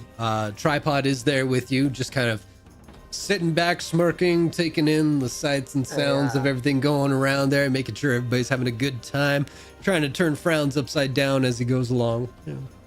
Hey, tripod. Yes, my concubine friend. I'm gonna take a look back at Asta. And then, like, honestly, I'm surprised that, you were able to crack these two so easily. Oh, there ain't a nut I haven't cracked in a day's age. I just expected it to be a little harder to get whatever's up their ass out. I'm enjoying your Yeah, turn of nothing- phrase, my friend. I try to choose my words properly. Well done. Oh, don't worry, Wyatt. We'll get something up there if you really want it. You got some kind of mouth on you.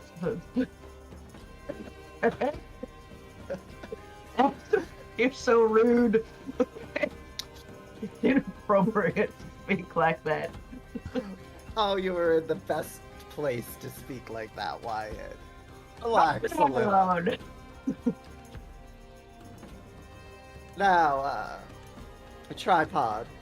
If somebody were to want to go for someone, I don't know, tall, dark, and handsome, One how much please. would that run someone for an evening?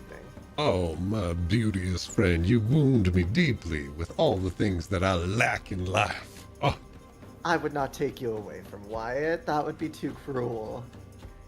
well, as charming as I may be, I do declare I'd believe Mr. Wyatt's libations have put him in a spot where he is not inclined to partake in the treasures that are troved within this minuscule man before you.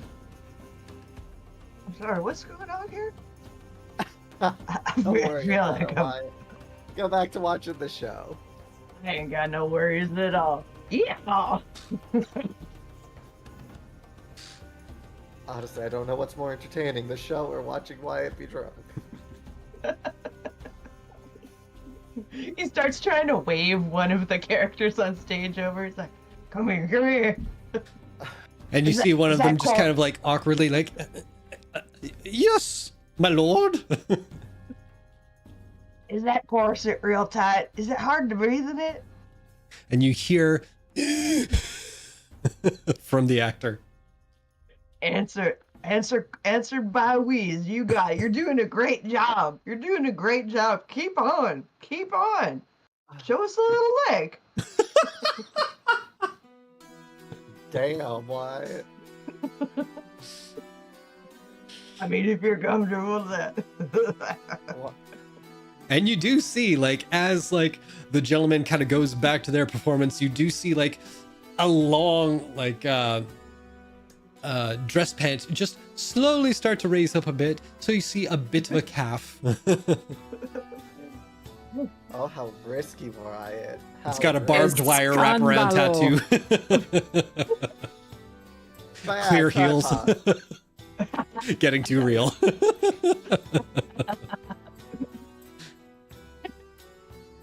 Yeah, if somebody were to partake in the full experience, how much would that run someone? I'm sorry. Are you asking myself, my person? I was just... Or is it each person's an individual price?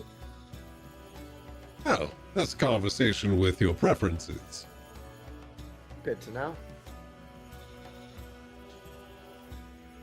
Wesley will just kick back and go back to watching the show. All right. Well, the night does continue as it has been so far. Many drinks have been consumed. I don't know if there's any food that has been consumed. I guess we'll kind of see where the night takes you. But was this someplace you guys were hoping to bed down for the evening? Alone or joined? We'll see who gets propositioned on the way to the room. Honestly, Wesley would find somebody. Probably someone tall, dark, and handsome. You find, unfortunately, tall, dark, and handsome has been taken for the evening. But there is one dashingly bald and pale young man over in the corner who is eyeing you up and down, very coyish. My name is Cookie. I am the man you can't forget. I wish I would.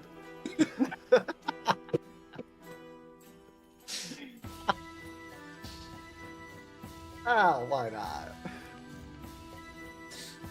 What's the worst that could happen? It's the bald, pale guys you got to watch out for. Speaking from one to another. They are yours. I am not bald, good sir. Pale guy, I meant. Hell, I am. Yeah. All right. Anybody else? Why we probably drink throughout the evening, enjoying the show, probably talking a little too much, but more always asking questions. How is it to walk in those shoes? Do you like Blade Garden? Is it a fun place to live?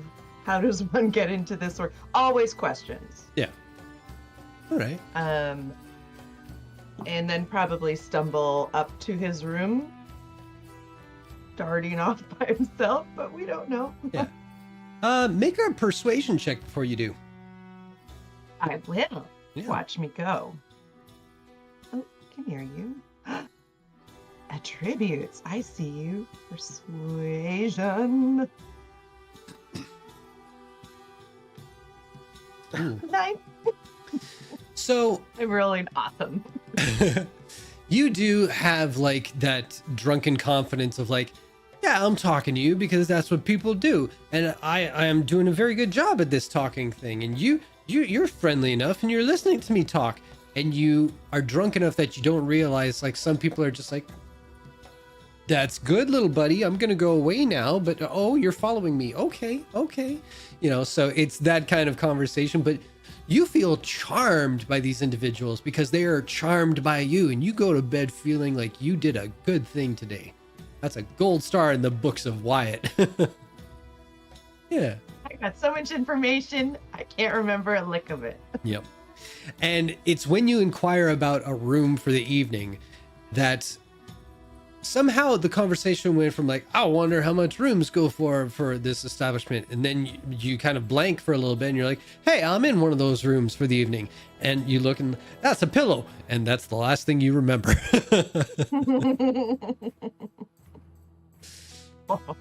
Yes. Asta. So, Asta, you know, yeah, she had a lot to drink, but being keen-minded, like some rational part of her would still be like, right, we're here for a reason. So like she would be like exchanging with a courtesan as it were, but at some point she just like very bluntly go like, So, anything weird and out of the ordinary happened in town lately? Please, come on, tell me. I'm curious. Tell me everything. Well, I am intrigued that you have finally taken an interest to speak with me, young lady. As to weirdness and everything, what exactly are you looking for? Oh, just tell me stories. What have you seen or heard or like witnessed or that's interesting. I'm in the market for a good story, as it were. Oh, my dear. Poetry and poisons alike, I could fill your ears with so many delights. This establishment has come and gone with many a tall tale to tell.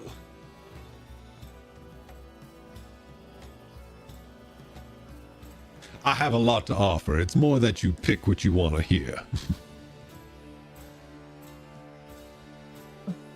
Well, I want to hear about your honest experiences. I'm not here to hear about what happened to the cousin of the sister of the friend of the brother of that person. Honest experience. Come on, what's the point of interest happening around here? What's good? What's good around town? I hear this is a military town, lots of trainees, so like, yeah, outside of that boring, stuffy soldier stuff. There goes my pencil, pen, I'll let you pick that up, dear. feather. You don't know what's been on the floor. You don't want to let that sit there too long. Oh, I'm gonna leave it there then. Fair enough. You can take one of mine. And he presents you with a pen, and it does have inscribed on the side of it, Rooster Kitty. And when you click it, it's like, caw-caw! Oh, I actually really like that. I'm keeping it. That's one of my personal favorites. It's got my contact information on the back there, so if you want to send me postcards, you know where to hit me up. Business person. Got a Duplicate. tabaxi in a bikini, you flip it over and it's a nude tabaxi. Point of motherfucking inspiration. We're from an era. Well, let me see. I've been at this establishment a little over a decade, not to age myself or anything, because I am a timeless beauty, as you can see. But I would say some of the more odd events that kind of come and go throughout this place. I did see one individual come in here once with an owl bear and a goat, and I wasn't too sure what exactly they intended to do with those two. But the repairs we had to pay for afterwards were legendary. And somehow, the man who came in with the owl bear and the goat left with a pig and a cat. Transmutation, you think? I am not wise in those ways. I have my own particular skill set that I am very adapted to. Oh, I have no doubt. Yeah, as you can see, big brain over here. Oh, Big Brain is hidden by Big Yeah. Beautiful. Oh. No, you flatter me. This is No. your job. I Come tell you the on. honest truth. That is the Code and conduct of one tripod. I do not tell a lie, and that is the honest truth. Insight check. Roll an insight check. But, Believe like, him. is it disadvantage because she's drunk? Oh, good point. I'm also legitimately trying to recover my pen here because it went flying. Okay. And so insight with disadvantage. correct? Yes, please. Okay.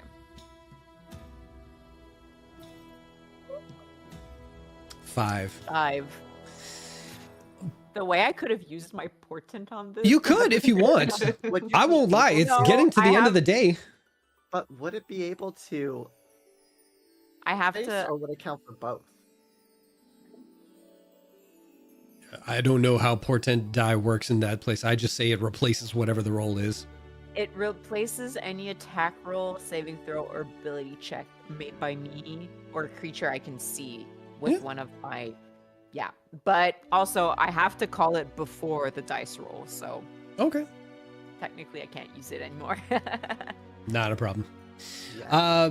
But with that, whether you're letting it slide because of your inebriation or that he is telling the honest truth, you don't know. But a big part of you either wants to or does believe him. So she just kind of like leans over her book, just kind of goes like, "Tell me more." What would you like to hear, darling? Whatever you feel like. Well, I could tell you what I feel like, or I could show you what I feel like. But tripod, I thought you had it out for Wyatt this entire time. No, I'm just trying to be friendly with everybody. Make sure everybody's having a good old time. But Aw, you- that's very nice of you. Yeah, but you intrigue me on a whole different level. How so? Something is behind those eyes. I just can't quite place it. There's some sort of brilliance that just wants to break out. You get me so well. I am quite brilliant. Yeah, I know that. I can see that. You know, all A your friends child can see that prodigy, too. they called me at home. A Oh. child prodigy. Oh my. Mm-hmm. Hmm. Oh, I do think my friends underestimate me at times, especially that Wesley. So Just cocksure and confident at all times, and child. Just for sake of curiosity on my part, what age defines a lovely specimen such as yourself? oh, see, that's actually a funny story. Indeed. I don't know my own age, Ah, but shit.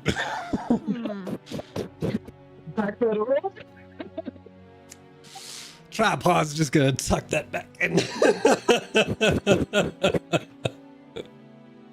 I don't believe I can be any younger than 25, seeing as I've been with the observatory some 20 odd years. He give or leans take. in deep at the mention of 25.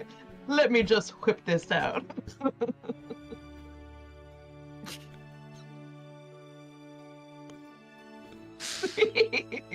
An observatory. Well, that sounds very, very. Call the police! Wheel, wheel!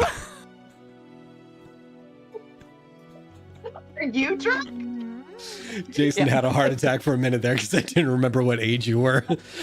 Now I recall Neff is 16, so I'm glad we Neff didn't is goof the this up. one. Yeah. Chat, get the Wii U out of there. I don't want no Wii U coming my way. Well, now you mentioned observatory. What kind of things are you observing, little lady? Oh, the stars, the moon, the night sky. All very fascinating and beautiful. Oh my goodness, that's where you get it from. It's all them stars just dusting you up with all their stardust. That's just some little bit of magic. Whatever you see under the brim of this hat, Just some illusion magic I learned. Very simple, very basic, really. Oh, come now. It can't be hiding too much that's not already there.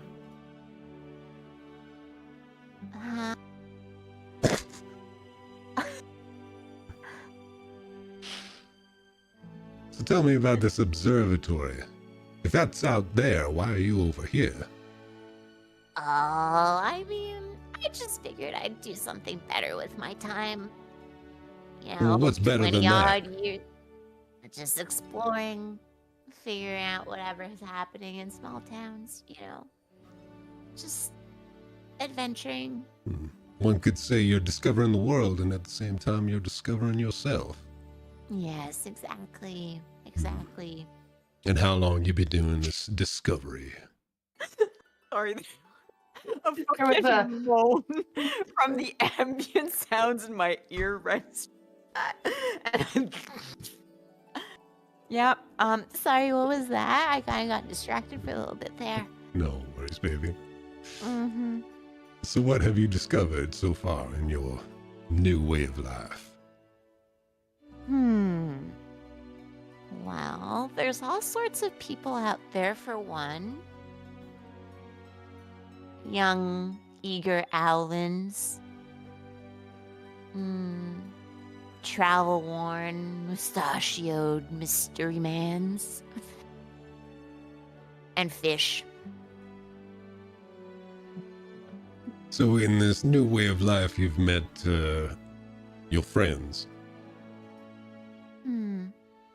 Friends might be a very big word. Companions, yes. Now that is a loaded answer right there. You say companions. Have I misread the situation when I met all you outside in the street there? Is this a What do you mean? Did you situationship of a think we were type then? sibling? Oh. Yes. Oh no, nothing like that. Well, I will not lie. That does my heart good to hear that. Cool. Cool. Mhm.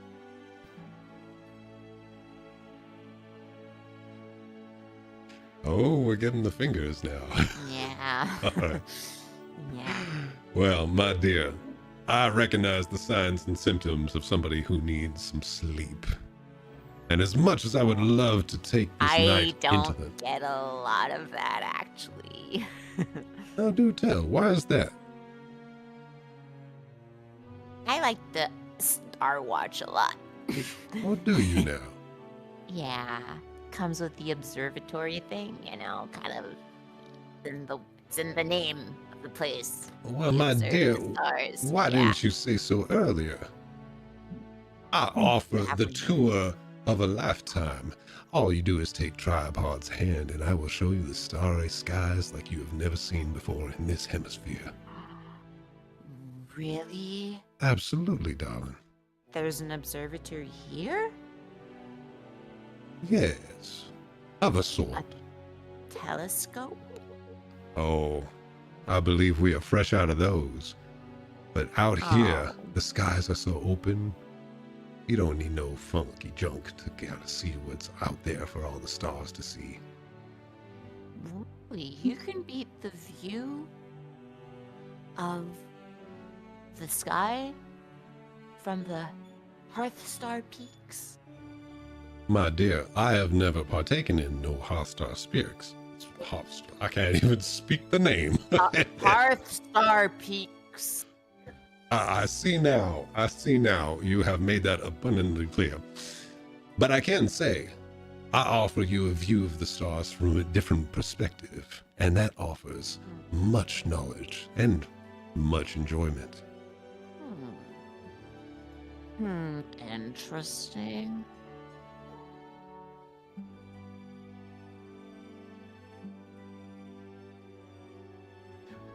And that's where Asta sleeps, or she's frozen. I don't know. She just looks into the void for a little bit, and then she's like, All right, lead me to your finest roofs. So I will say the two of you head up to the roof of the Rooster Kitten. And hidden beyond the flashing sign and everything, you do find a little dark space where the light and excitement of the city seems to be blotted out. And yes, the starry sky is on full display. It's beautiful. And I will say that is where you either fall asleep or just get lost in the stars for the evening. And she will stare at the stars until sleep takes her or There you something go. else takes her. Tripod is many things, but he is a gentleman. All right. But with that, the next morning arrives. And I will say, Asta, you wake up on the rooftop alone, but with 2 very comfortable blankets draped on top of you. Wyatt, you wake up face down in a feathered pillow that's very wet because you drooled for most of the night, and it's now kind of getting you that like pruny kind of wrinkle on one cheek because it's absorbed so much of the moisture. And the only reason you're waking up at this hour is because you breathed the biggest exhale and your breath came back at you and you're like, ah! And so now you're fully awake. Neff comes down from her nest and has laid 2 eggs, but just because I can. And that's your breakfast. But the big question is, Wesley, would you care to describe the individual who leaves your room before you get up? I mean, you described. Wait, who did you describe? Somebody who was eyeing Wesley? Well, I guess you leave the room. I leave the room. Yeah. My jaw That's what- slightly unhinged. A few bite marks, scratch marks, you know. Yeah.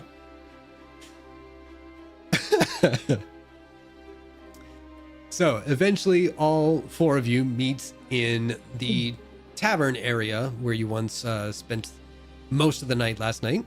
Now you can see it's, I wouldn't say respectable, but it's definitely a different atmosphere in the light of day. So there is more of an emphasis on food rather than drink. So you do get the smells of like eggs and bacon and toast. Everybody make a history check.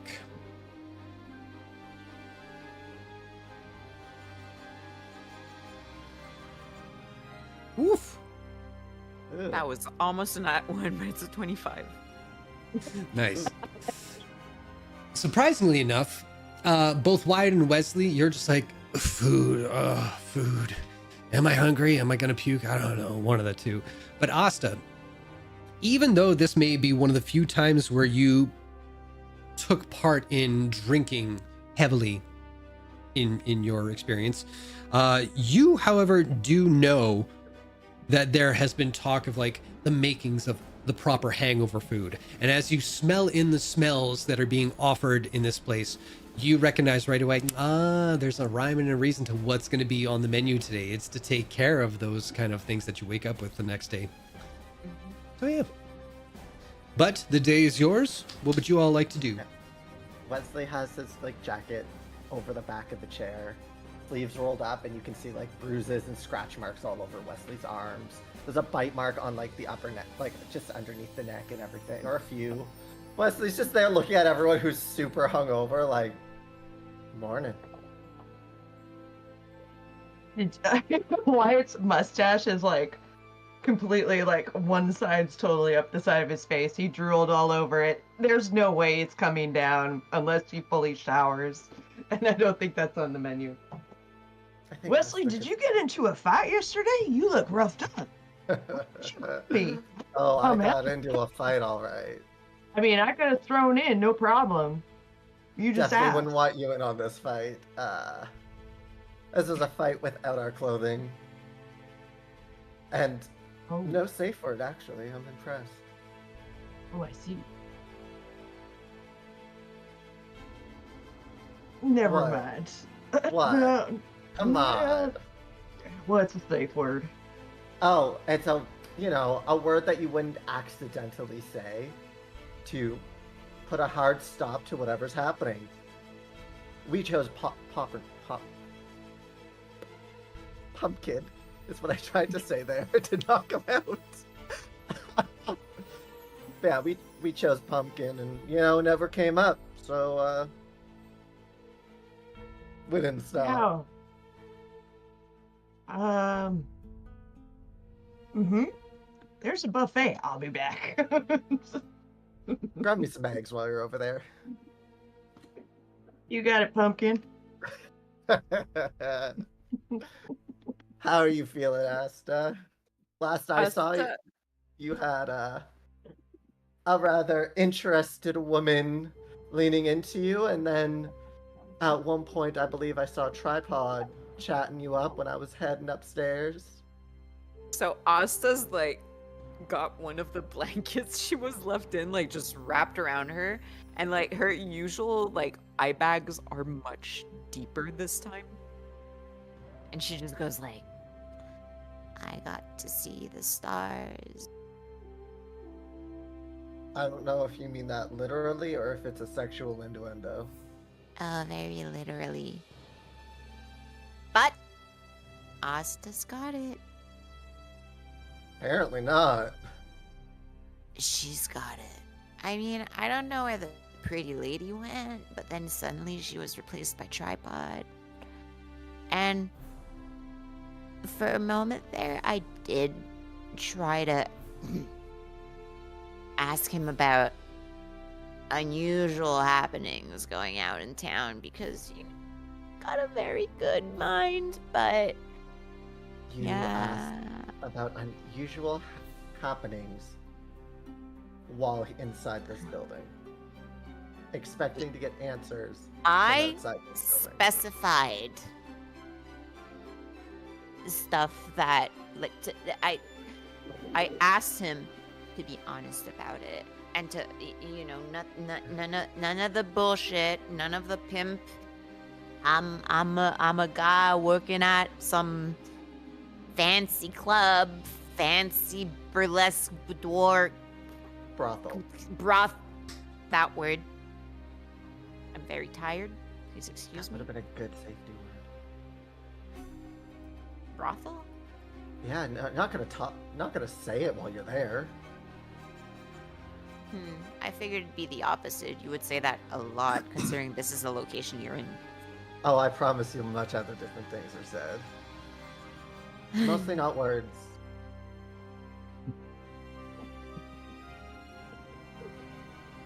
I'll pretend I did not hear that.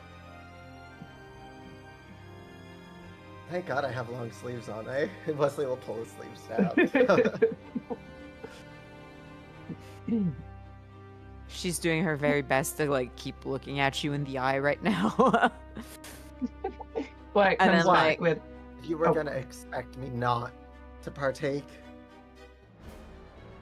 He was feisty. Honestly, at this point with you, I have no expectations whatsoever. And I'm just gonna turn around with my blanket to face Wyatt, who's arriving with platefuls of breakfast food. he puts them down in front of everybody and just sort of sits and Thank you.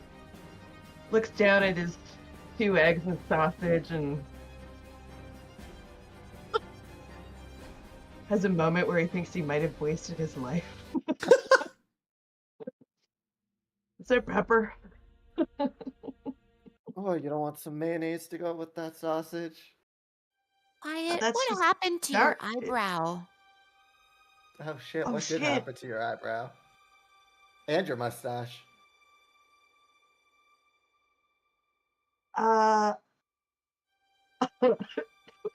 Did all the was that a record scratch or do I just not hear the music anymore?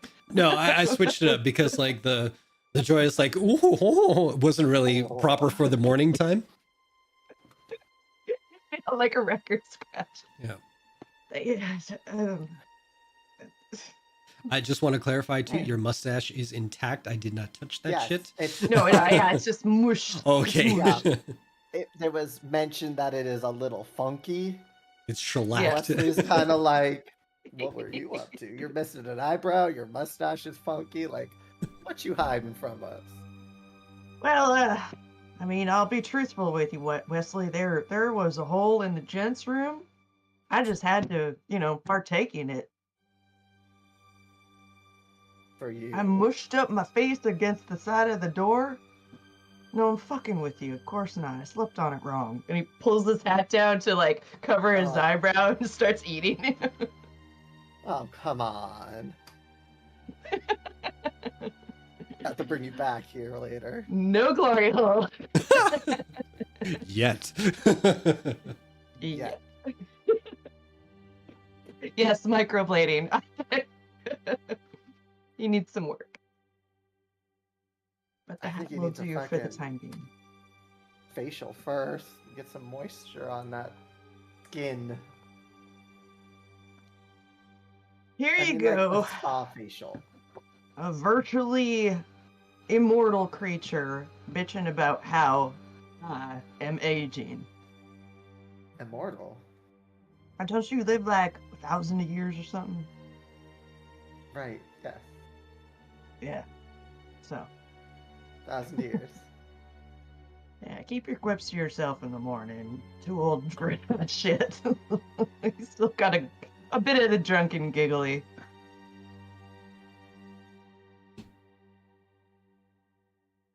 We'll eat our breakfast. Yes. Just a Let's small move on. squirt of nail Of course. before we go out for the day. Also, make sure he puts his jacket on and, like, covers up the battle scars. Which you do see Wyatt, like, glancing over, like, curious, like, how does one get so beat up in the boudoir? But he does not ask. He is a gentleman. Would once again do a little bit of tarot reading so I could do my portent Sure.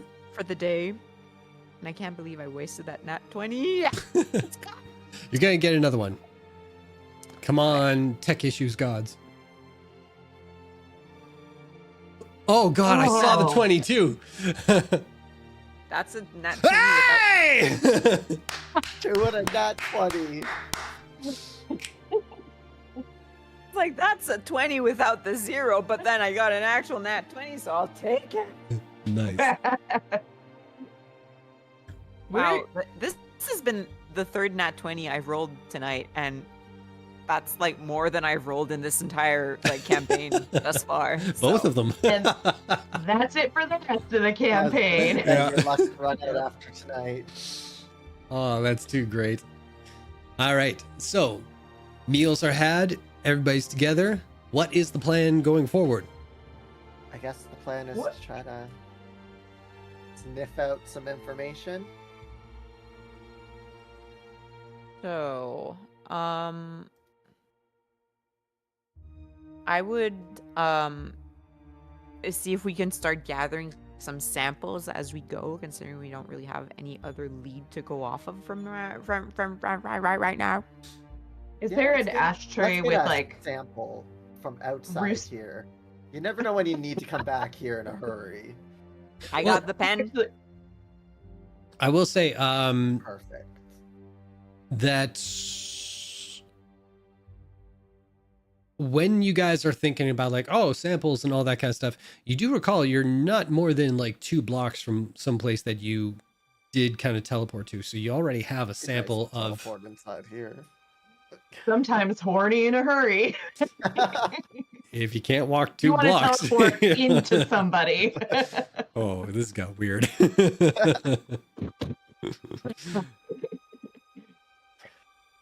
You So, knew yeah. who we were when you married us. This is true. Look, we got the proof. Yeah. But yeah, I guess we'll head out. And it was to the. They said it was to the west, right? Yes. About 100 So- miles out. Yeah, we tried probably maybe head towards the western gate. Take a moment, listen in on people coming in, see if anyone says something, Okay. approach them. Actively, yeah, maybe even actively chat with some of them just to see, like, if they're heading east into the city, then maybe we can find out what they've seen on the way. Look into some transport. It's 100 clicks, you said? Mm-hmm. Mhm. West. So let's head on over. Supply. I have a pacing pupper. I'll be right back. Okay. Indubitably. So let me just take a look at the map. 100. Oh, hello. It's desert, right? Or No, that's just dry like- grassland. Yeah, it's just grassland throughout there. Okay, so 100 would be. Oh, I see Ari's little thing there. Mhm. Oh, Oh, wait, let me there she deactivate goes. that. So now, that's fine. just I'm to, just to, yeah, it's okay here. It's just when we're in a battle situation, that's the real important one. Mhm. Just kind of point out to you guys what I'm doing here is whenever you guys tell me that you've taken a sample, there's these little green cubes that I've kind of put. You see one around Blade Garden. If you look down by the basin, there's one there as well. So that tells you where teleportation sites are Okay. going forward. So I'll just copy and paste those when you guys go along. I mean, like, if we're heading, like, outside the city towards the west, I would definitely, because I remember last time we wanted to gather, like, tree roots. Yeah, just something like Oh. like the idea is that when you're in a city, you get a piece of like a building or something, or like a well, something that is a significant part that is essential to that city. So in my mind, something that would be that same kind of effect out in the wild is something like a tree that's been there for centuries, or a rock that's like embedded in the ground kind of thing. So not just like a pebble that you find on the road. Okay. Yeah. So yeah, the like, cock and pussy ashtray is no good. I mean, any. So yeah, if we're like at any point when we're outside of town, if I see something that would fit that general description, Yeah, gathering a sample. you got it. And don't forget, there's also side quest stuff that you guys were tasked with. Right. Yeah. Yeah, for Gamilda. Yeah. Yeah, I'm mostly going off of like my more like textbook knowledge of these plants, if I have any. But Asta wouldn't have any experience foraging for these plants before. Yeah. Hey, I'm seeing teamwork in your future. Yeah. So to the west gate. Yes. Easy enough. When you guys get out, you do some general questioning for some people who are setting up shops. Because, I mean, if they're setting up shop, clearly they're local and they've been here long enough to establish a shop. So you kind of ask to get general directions within Blade Garden, and you find that where you guys are situated is fairly central in the city's heart. So pretty much wherever you would need to go, you're halfway there already by the time you teleport in. So getting to the western gate, you're kind of pointed in the right direction and everything. And you do see like a small queue of people heading out the gates, and like you can see off in the distance beyond the gate, people coming in with certain wares. So if you, like you mentioned, if you want to hang around for a bit and just try and get like the hubbub of like what's going on and see if anybody mentions anything, you can do like a perception check, a group one, or just somebody can help one another. It doesn't matter. Can I? Is there like a checkpoint system at the gate? Because I was thinking if people are going to be waiting in line coming in, that's where we go talk to people because they ain't got nothing to do anyway. Yeah, there is a queue. Like I said, there is a queue to get out, and it's just a simple thing like the guards making sure there's no contraband or like anything being smuggled in or out or anything like that. Not that they would really try that in a place where it's like, 60% military. That was a 19. But first good roll. Right on, right on. Hey, why Where is was I this- looking? Oh. There we go. Want to change that up? 13. Group roll, was it? Or It can be if you He want. said yeah. anybody. damn. Oh.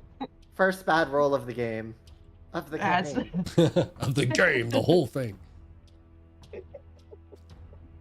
So, as you're like trying to take stock of like everybody who's going out, everybody who's going from the city is just kind of grumbling about like it being so early and God, this is such grueling work. It's just very basic humdrum kind of stuff for like people like leaving their homes to do like a long trek or something like that.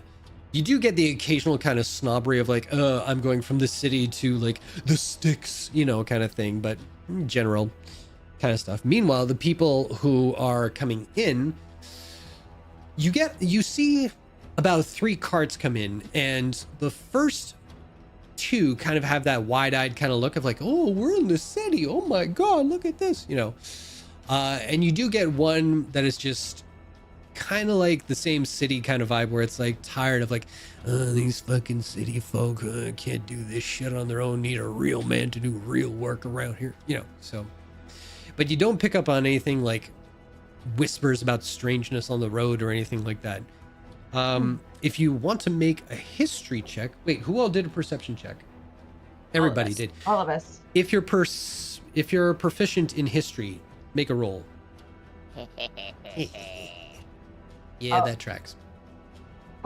That was me. Oh, that was you. Are you proficient? I'm jack of all trades. I have half So many voices. What did you say? I have half proficiency in everything I'm not Okay. proficient in. Cool. So 22 for Asta. All right. So Wesley, you try to pay attention, but you're thinking about like, the way he scratched my ass cheek at the right time. God, how did they learn that? But Asta, however, is picking up like from like everybody coming in and like you're waiting to hear some little thread about some strangeness that's out in the world beyond these walls. And you're remembering that everybody here is kind of hunkering down for a perpetual war that could break out at any time.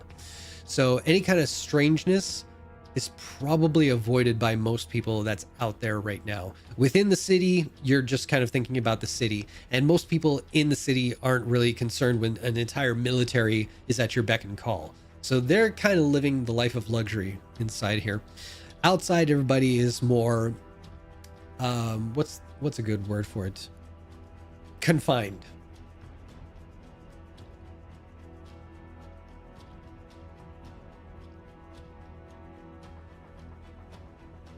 Okay, I'll relay all of that to my companions. Mm-hmm. So I And guess I'll just go. I think our safest bet is to just go out there and investigate. might as well. Mm-hmm. You sure you two are up for the trek this early? Are you kidding? I'm raring to go back to work. I'm up, aren't I? I'm just saying, if you needed some more time to deal with the alcohol that was in your system, we could take more time. But if you're ready, we're ready. No better way to excise the demons of the night before than to walk it off. Oh, I don't want to exercise it. You are so familiar with how you speak. I will get used to it, maybe. And he just like walks past you. As you walk past, it's like, I already said once that back home they called me a man whore, but okay. Guess this is news to you again. Your memory's getting to you, old man. All right, that's enough of that. Asta will follow Wyatt, and you can all see that she still has the blanket from the brothel wrapped around her, and she just They'll charge it to your card. They'll find a way to charge you for it. listen. He thought I was pretty. It's a freebie, okay? I think you Wait, thought what? everyone with gold was... Did you get friendly with someone last night that I didn't know about? You didn't... I mean, Uh, this is what Wesley has done to me. Now I am prying for details that I have no right to. I apologize, Miss Starsinger. I will not push myself into your personal business. No, I had a wonderful night. Wesley. Yeah, I got to look at the stars for the first time in a while. The actual ones, not the fake ones from my window at the headquarters. So, And I mean, Wyatt, tripod was just all over you too at the beginning. See, I don't think that was at all what was happening. Plus, very I short. think- I'm not used to the. I think if you didn't get as drunk, walking and talking, by the way, or I guess waiting in line to go out. Yeah. But I think if you didn't get too drunk, he would have proposed you. I mean, he is a businessman trying to make money. I was Not gonna it. say he is quite the shrewd businessman. Wait, do you But mean he's purchasable favors? Very good at what he does. Yes, you purchase sex. How do you think Wesley gets laid otherwise? It's not his personality, that's for sure. I'll give her that one because for once someone's got to throw her a bone because she ain't ever got one before.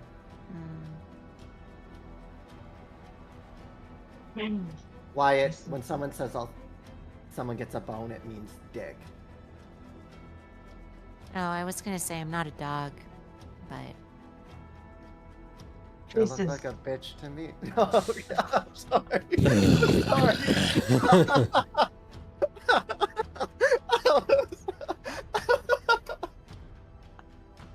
We have To be liftoff. fair, I did call you fish earlier. That is true. So, sure looked like a bitch to me. Wesley says as he's opening his bag to a dog. Get behind me now. They're pulling out their claws. Yeah. We'll walk 10 feet ahead of you for a little bit. Wait till you calm down. Come on now. After last night, I got it all. I want to hear it. All with the squirting and the fighting and the Well, there was a animal little bit of noises. squirting. And just like, Some and you things I can didn't see even like know I was into. the red blush coming over his cheeks again. It's just like, it's just so explicit. Well, that's why you pay. You get to learn more about yourself. I'm not listening to you anymore. Just saying, it's a great experience. So much debauchery. Wyatt said, y'all need Jesus. Literally. And by y'all, I mean Wesley. I'll take Jesus. Take him whatever he wants. Take him up the ass is what you're. Jason, when did you lose control? I've given up. Jason lost control when he brought me into the whorehouse.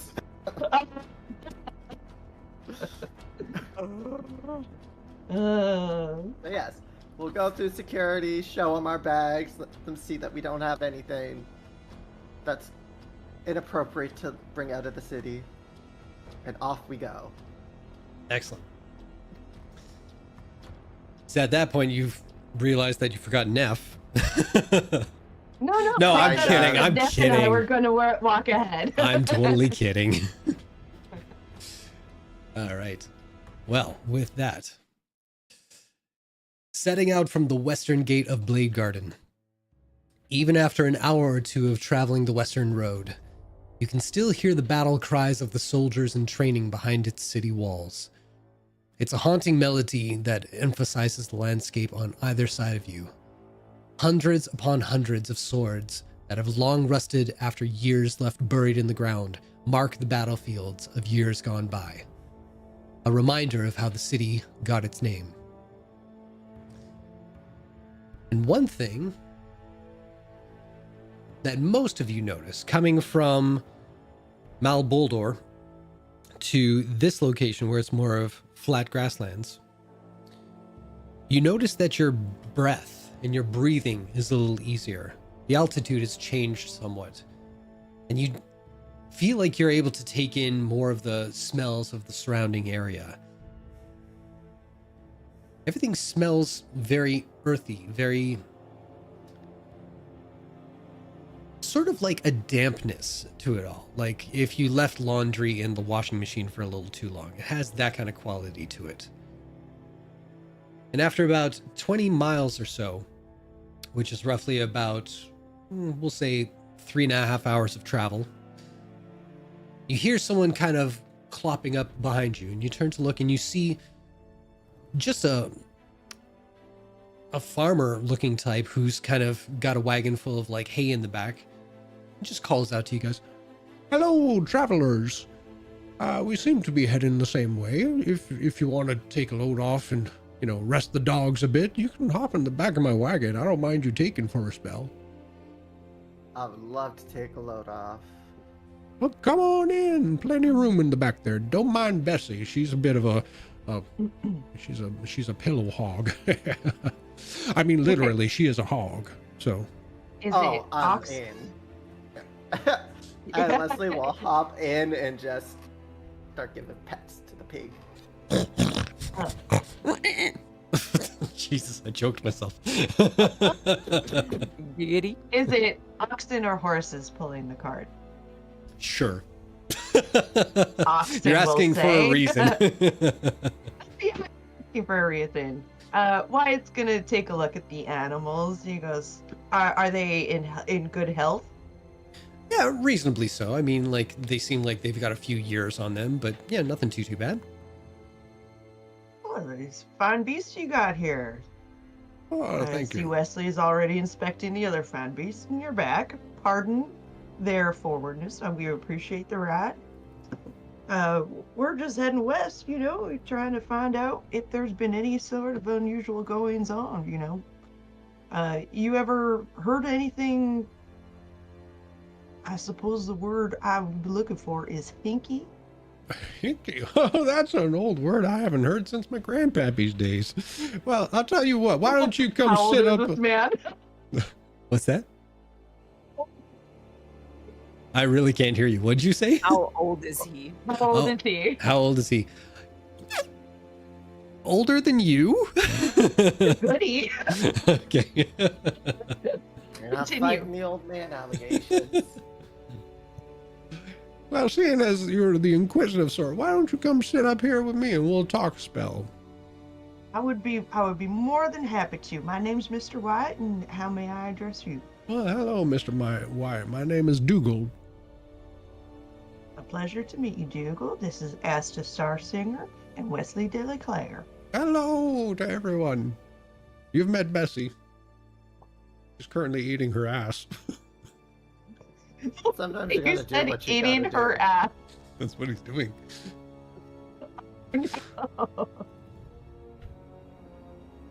So everybody, I'm assuming, piles into the back, and Wyatt, you're up at the front with Dougal. And yeah, away you guys go. A slower pace than you would expect for being a cart and wagon, but at least you're not walking it. So I'd say it's probably double your walking speed. So you're going at about 12 miles an hour with this cart and wagon. So where exactly are you folks heading out to? West of Blade Garden. We are part of an organization. I'm talking like you're not. We're part of an organization that, you know, investigates strange goings on. Well, you There's a don't lot say. of weird things happening around this area. We were sent to make sure everybody's kept safe. If there's any information that we can bring back, we might help improve everyone's lives around here. Well, is there anything I should be aware of? The thing is, these are rumors. Rumors of curses. Rumors of smells. Of smells, you say?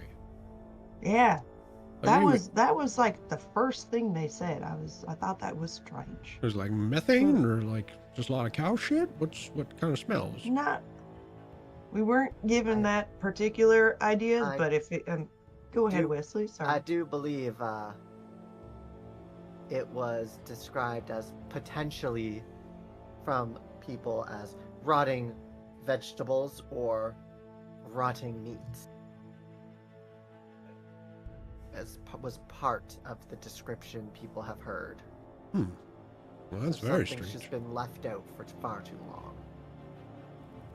Well, I'm guessing that if we keep heading out west, we might come across something like that, but might be a little harder to kind of discern once we get to the cow farms and everything, but we'll do our best. Oh, I think we can. I'm pretty sure I can discern something outside of a farm. Oh, you got a We special can- little sniffer there, do you? Yeah, I got a big one. Ah, A lot of room in there. yeah, I got kicked in the face by my horse the other day. I don't smell so good anymore. Oh, did you break your nose? Would you like me to set it for you? Please don't touch my face. You're a stranger. I could use magic to help repair it. Oh, I've had some bad run-ins with people in the magics. They say, oh, I can fix you right up, and then they look like a frog, so. I don't know how to turn someone into a frog. Well, that's good. You shouldn't learn how to do that. That's rude, It'll be fun. but rude. Absolutely learn how to do that. For consent beforehand, then could be fun and not rude. Oh, are we talking about that sex again? No, it'd be like pranks or just for Okay. fun. Well, if you Alright. want to experience life as a frog, then there are ways to polymorph you into a frog. And then with your consent, that can be done pretty easily, I hear. No thanks. No thanks, not for me. Right? Just maybe we just not talk for a while. Well, I'd say a frog, but it can be something much more fearsome, such as a Okay. shark. I love I'll Dinosaur. not talk for a while. Sharks are so cool. Have you ever been up close and personal with one? No? They're How- beautiful swimmers. Personal are we talking? I used to swim with them. I did deep sea fishing. Offers Okay, do go some seems- jerky. Okay. Ooh, offering some jerky. No, sorry. I've You've Um, given that shark some jerky. Okay.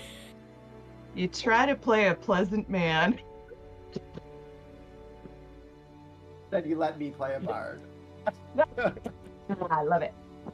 I've swam with sharks. I've gotten to talk with them. Rather interesting. And then there's shark folk. Those are much rarer to come by. Maybe I can turn you into a shark when I reach that level of magic, Wesley. Maybe you would like to see how life is as a shark. If you respect You them so would- much, You would be more surprised to know how much I know about living like a shark.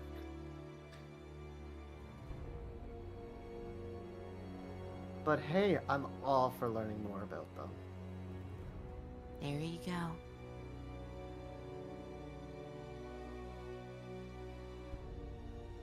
I'm like, this guy, like, driving his cart has fully dissociated at this point. He's listening to this conversation going, Jesus, teenagers these days.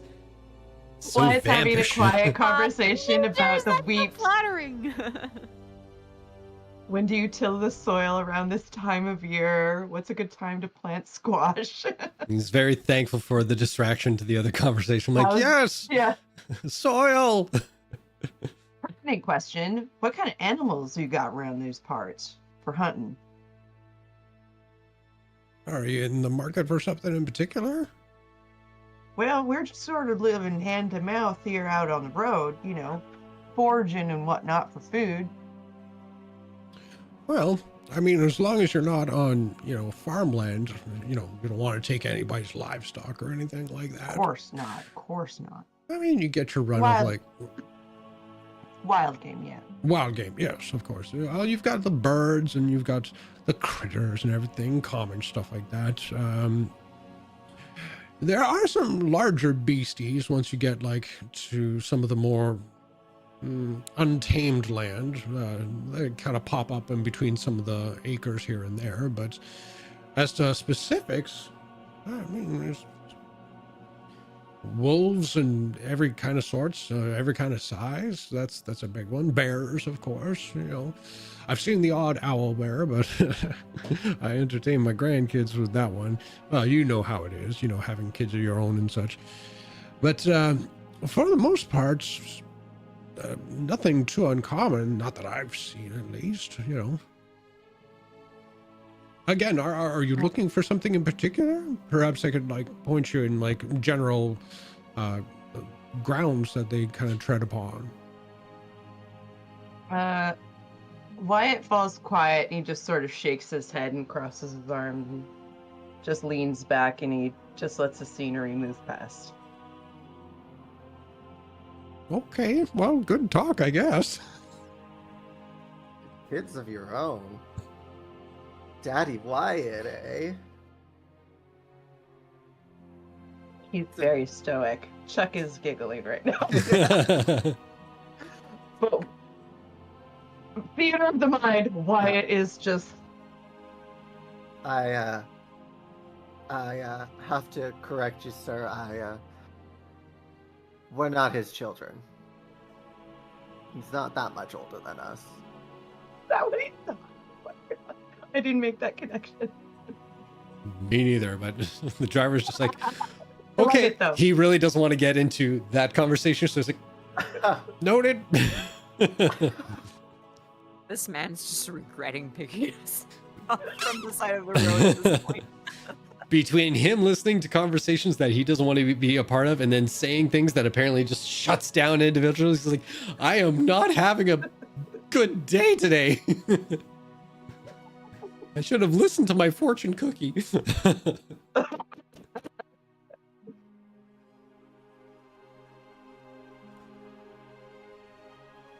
And we move. And you do. Now, it's about 4 hours into this trek that you guys see a bend in the road. Now, I would like everyone to make a perception check if you would be so kind. Oh, why does it do that?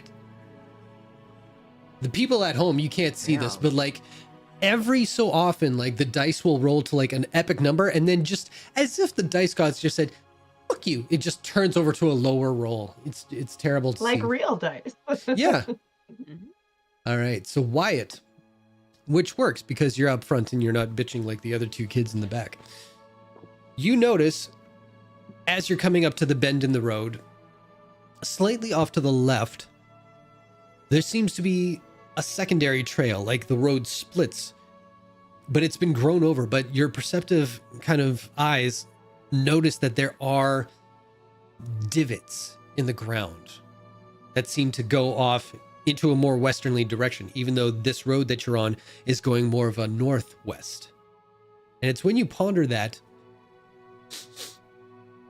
you get the fresh little smell of like something on the cusp of bile and orange juice that's gone way, way bad in the sunlight.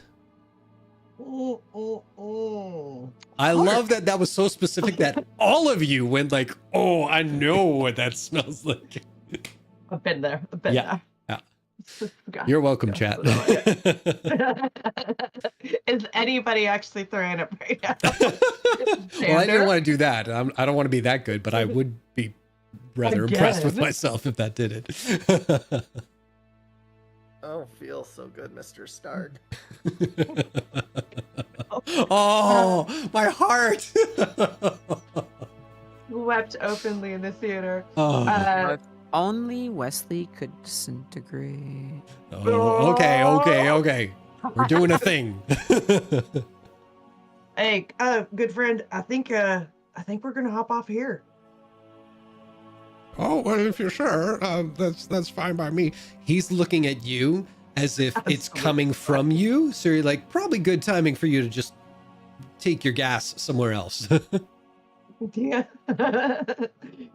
All right. Well, I mean, and he takes out like a gold piece. Not used to spending large. And he goes, well, I would be honored if you would take this as some sort of recompense. Oh, well, that's very kind of you. That's very nice. I usually wouldn't, but you know, I've got a granddaughter. She's got her eye on a dollhouse, so this does. Thank you. Is what I'm trying to say. I'm not very good with words or ending conversations. Apparently, you folks take care and be aware. There's the bad things about, but okay. Goodbye. As we jump off, Wesley's just gonna go under his breath, like, thank you. And I'm gonna cast Healing Word on him. On the driver, Okay. just to help fix his nose. Okay. Asta, do you want to partake in anything?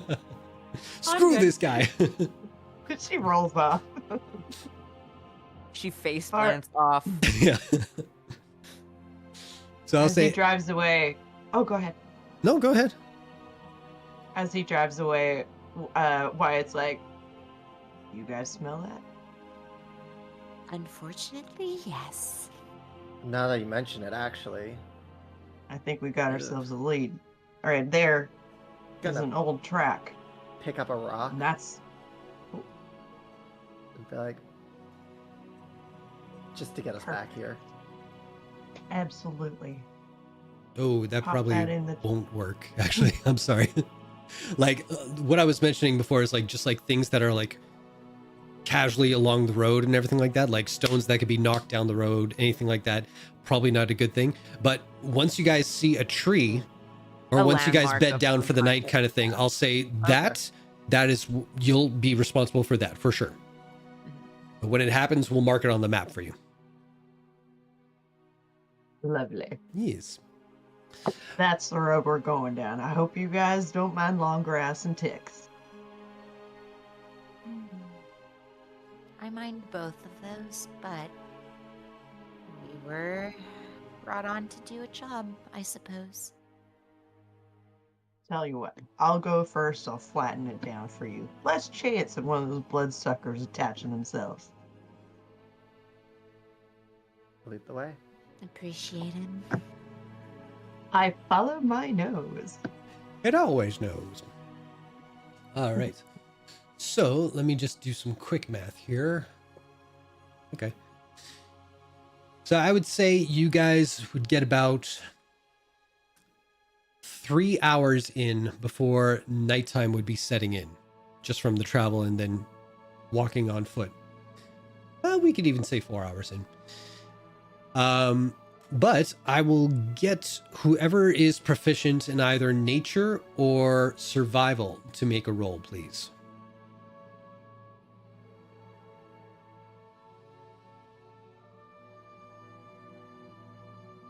Oh, not great. 22. Nice.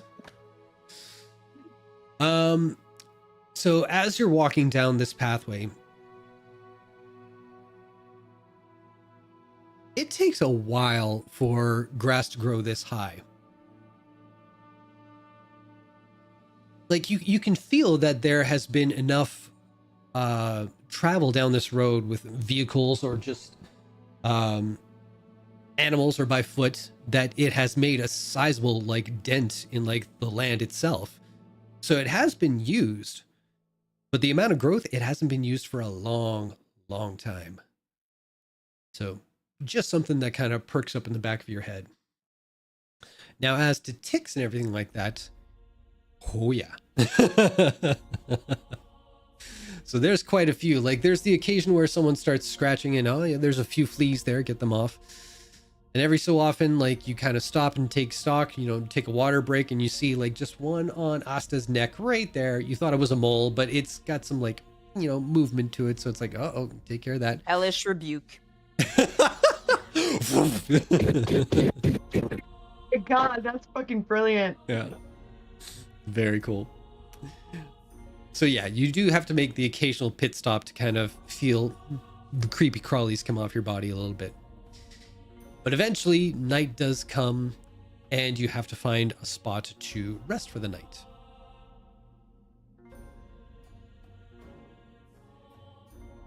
All right, city kids, what you think?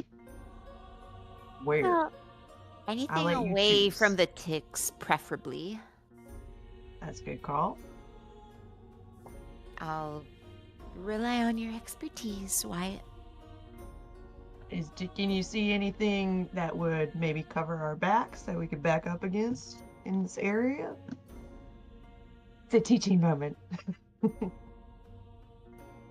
Would my 22 carry over with survival? Any big rocks? Well, I'll say like wherever you guys find camp, there will probably be something that's like stationary, so that would count for your first container there. Yeah. I get. Out Would comes this the do? roll. What was that? Would this do? Out comes. This will do just fine. Okay. Well chosen. He'll start doing the fire, checking perimeter. Excellent. Make a Need survival Wesley check to for collect. me. Yes. For moi? Yes, please. Ah, bad. That didn't go.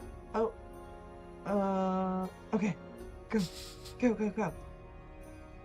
Sorry, everything just slowed right down. There we 16. go. That's really 16. good. So you find a spot that's got a bit of canvas to it. Like there's a few trees, nothing that would constitute a forest per se, but it's just like a few trees that haven't been cut down from like previous logging adventures, like in this terrain. So you kind of get in between there and set up enough of a kind of fireplace and everything that we can see like this. And good timing as well, because by the time you get the fire going, it lights up the darkened sky. And you guys have the evening to kind of bed down and figure out what you're going to do for watch rotations, or if you have any food that you want to prepare. Is Oh, I forgot to hunt. Sorry?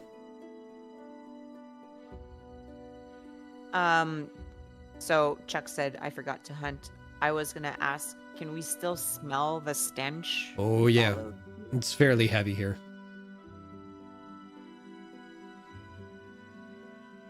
Asa just kind of like takes out like a little nose, like. But otherwise, that was spooky. I would like to send out Vesper as a bat. Like, just I kind of like lift up my hat a little bit, and she comes fluttering out, just to kind of like make a little perimeter check. And I'll project my consciousness into Vesper, so I Fair can enough. see what she sees. Excellent. So I'll let you make a perception check there. Yeah, as of that, just bring up the stat block for it. What's a bat's smell vision like? So they have echolocation, so they have blind sight for Okay. up to 60 feet.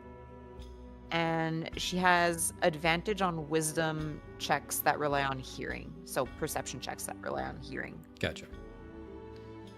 All right. So if I'm to make, you asked for a perception check, correct? Yes, please. Okay. Would I have advantage on that? Or not? Why advantage? I'm sorry. She has advantage on perception checks that rely on hearing. Oh, okay. Yeah, go for it. Okay, cool. I'll roll 2 d20s because I don't have the stat block on Foundry. So that would be, so the 15. Sorry, I did not input that correctly. It's all good. 15 plus wisdom, so plus 1. So 16. 16. Okay. Keep that in mind. Mhm. Anybody else? What's everybody doing before we bed down for the night? If the background is accurate, why it's gonna get some pine needles and throw them on the fire to help kill the smell Okay, a little bit. good idea. And if we have rations, probably just do a small ration meal. Sure. Easy enough. Now, before everybody goes to sleep, is there any discussions or anything anybody want to have?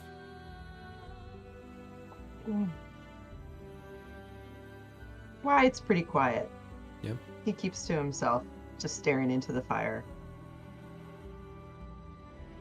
Well, Neff feels like she's just bursting with like stories to tell all you guys, but unfortunately, she is caught up with a bit of like a laryngitis from like all the screaming and like revelry she had the night before, so she's minding her throat a little bit. Ah, yes, the orgy. It was such a fantastic thing. Yeah, she just sounds like she's got like smoker's cough with razor blades, you know. So Damn. yeah, get better soon, Fred. So, Asta will just kind of like, as soon as like she's back in her own body, she'll just go like, I suggest I take the first watch, if you'd like. Sure. Yeah, if it suits you.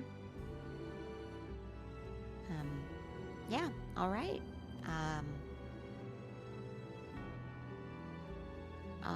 Who shall I wake up? Neff raises her hand. What? That raises her hand. Okay. Well, have a good night, despite the smell. and Asta will retreat to her like little camp spot that she set up with her unseen servants, and she'll just hunker down with her tome open on her lap. Are you relying on Vesper's sight for perception check kind of thing? So I would send Vesper out to patrol around the camp, but I wouldn't project my consciousness. I would rely on her to report back to me telepathically if there's anything. Right. So I'll say we'll use the 16. That'll kind of carry over Okay. for that. Yeah. Cool. So nothing to report. Your watch was pretty good. Before long, it is your time to switch over, and Neff takes over. And that's where I bring this up. And I am going to do a perception check. Burp. Yep. That tracks. Well, it's about that time that Neff notices that the scented pine needles in the fire have worn out their use, because the overwhelming stench really comes back, and it's to the point where she's not sure if it's the stench or the smoke from the fire that's making her eyes water. And she even moves to like a different area of the fire so that the smoke doesn't get in her eyes, and it's still causing her to be like dabbing every so often. Like her feathers getting really damp. Well, I guess her finger feathers, whatever the fuck she has for hands, they're getting really wet. Yeah, to the point where like even like some little individuals, where the tears come and it makes a little bit of a black stain around the muzzle there. Oh, yeah. So she's got like raccoon looking kind of eye makeup going on right now, but she doesn't notice it. She thinks she's still pretty, which she is in real life, but maybe not in the game. But it's because of this distraction that she doesn't realize until it's too late that there's something just beyond the firelight. But we'll have to wait till next week to find out what it is. All right. All right, ladies and gentlemen, thank you so much for hanging out in the chat room. Hope you had a good time. I had a lot of fun introducing a new character. I didn't think he was going to be that cool, but I liked him. Let's go back. Right. Let's go back. Shit, the Let's just have a Rizzler. job working there. Aw, thank you, Billy Boyd. All right, well, guys, we're going to call it for tonight, but we will be back next Sunday. Like I said at the top of the stream, I will get it fixed for next time, but yes, we are going to be multi-streaming going on from now on. So we will be on Twitch, YouTube, Facebook, and if I can figure it out, Instagram, all at the same time. So by all means, whatever platform you want to watch us on, you will find us there. And eventually we will get to TikTok, but not until we're like uber popular apparently, because they're snobs. But other than that, thank you so much for hanging out. Looking forward to next week. Enjoy the rest of your Sunday, and we will see you then. Take care. Bye-bye. Bye-bye.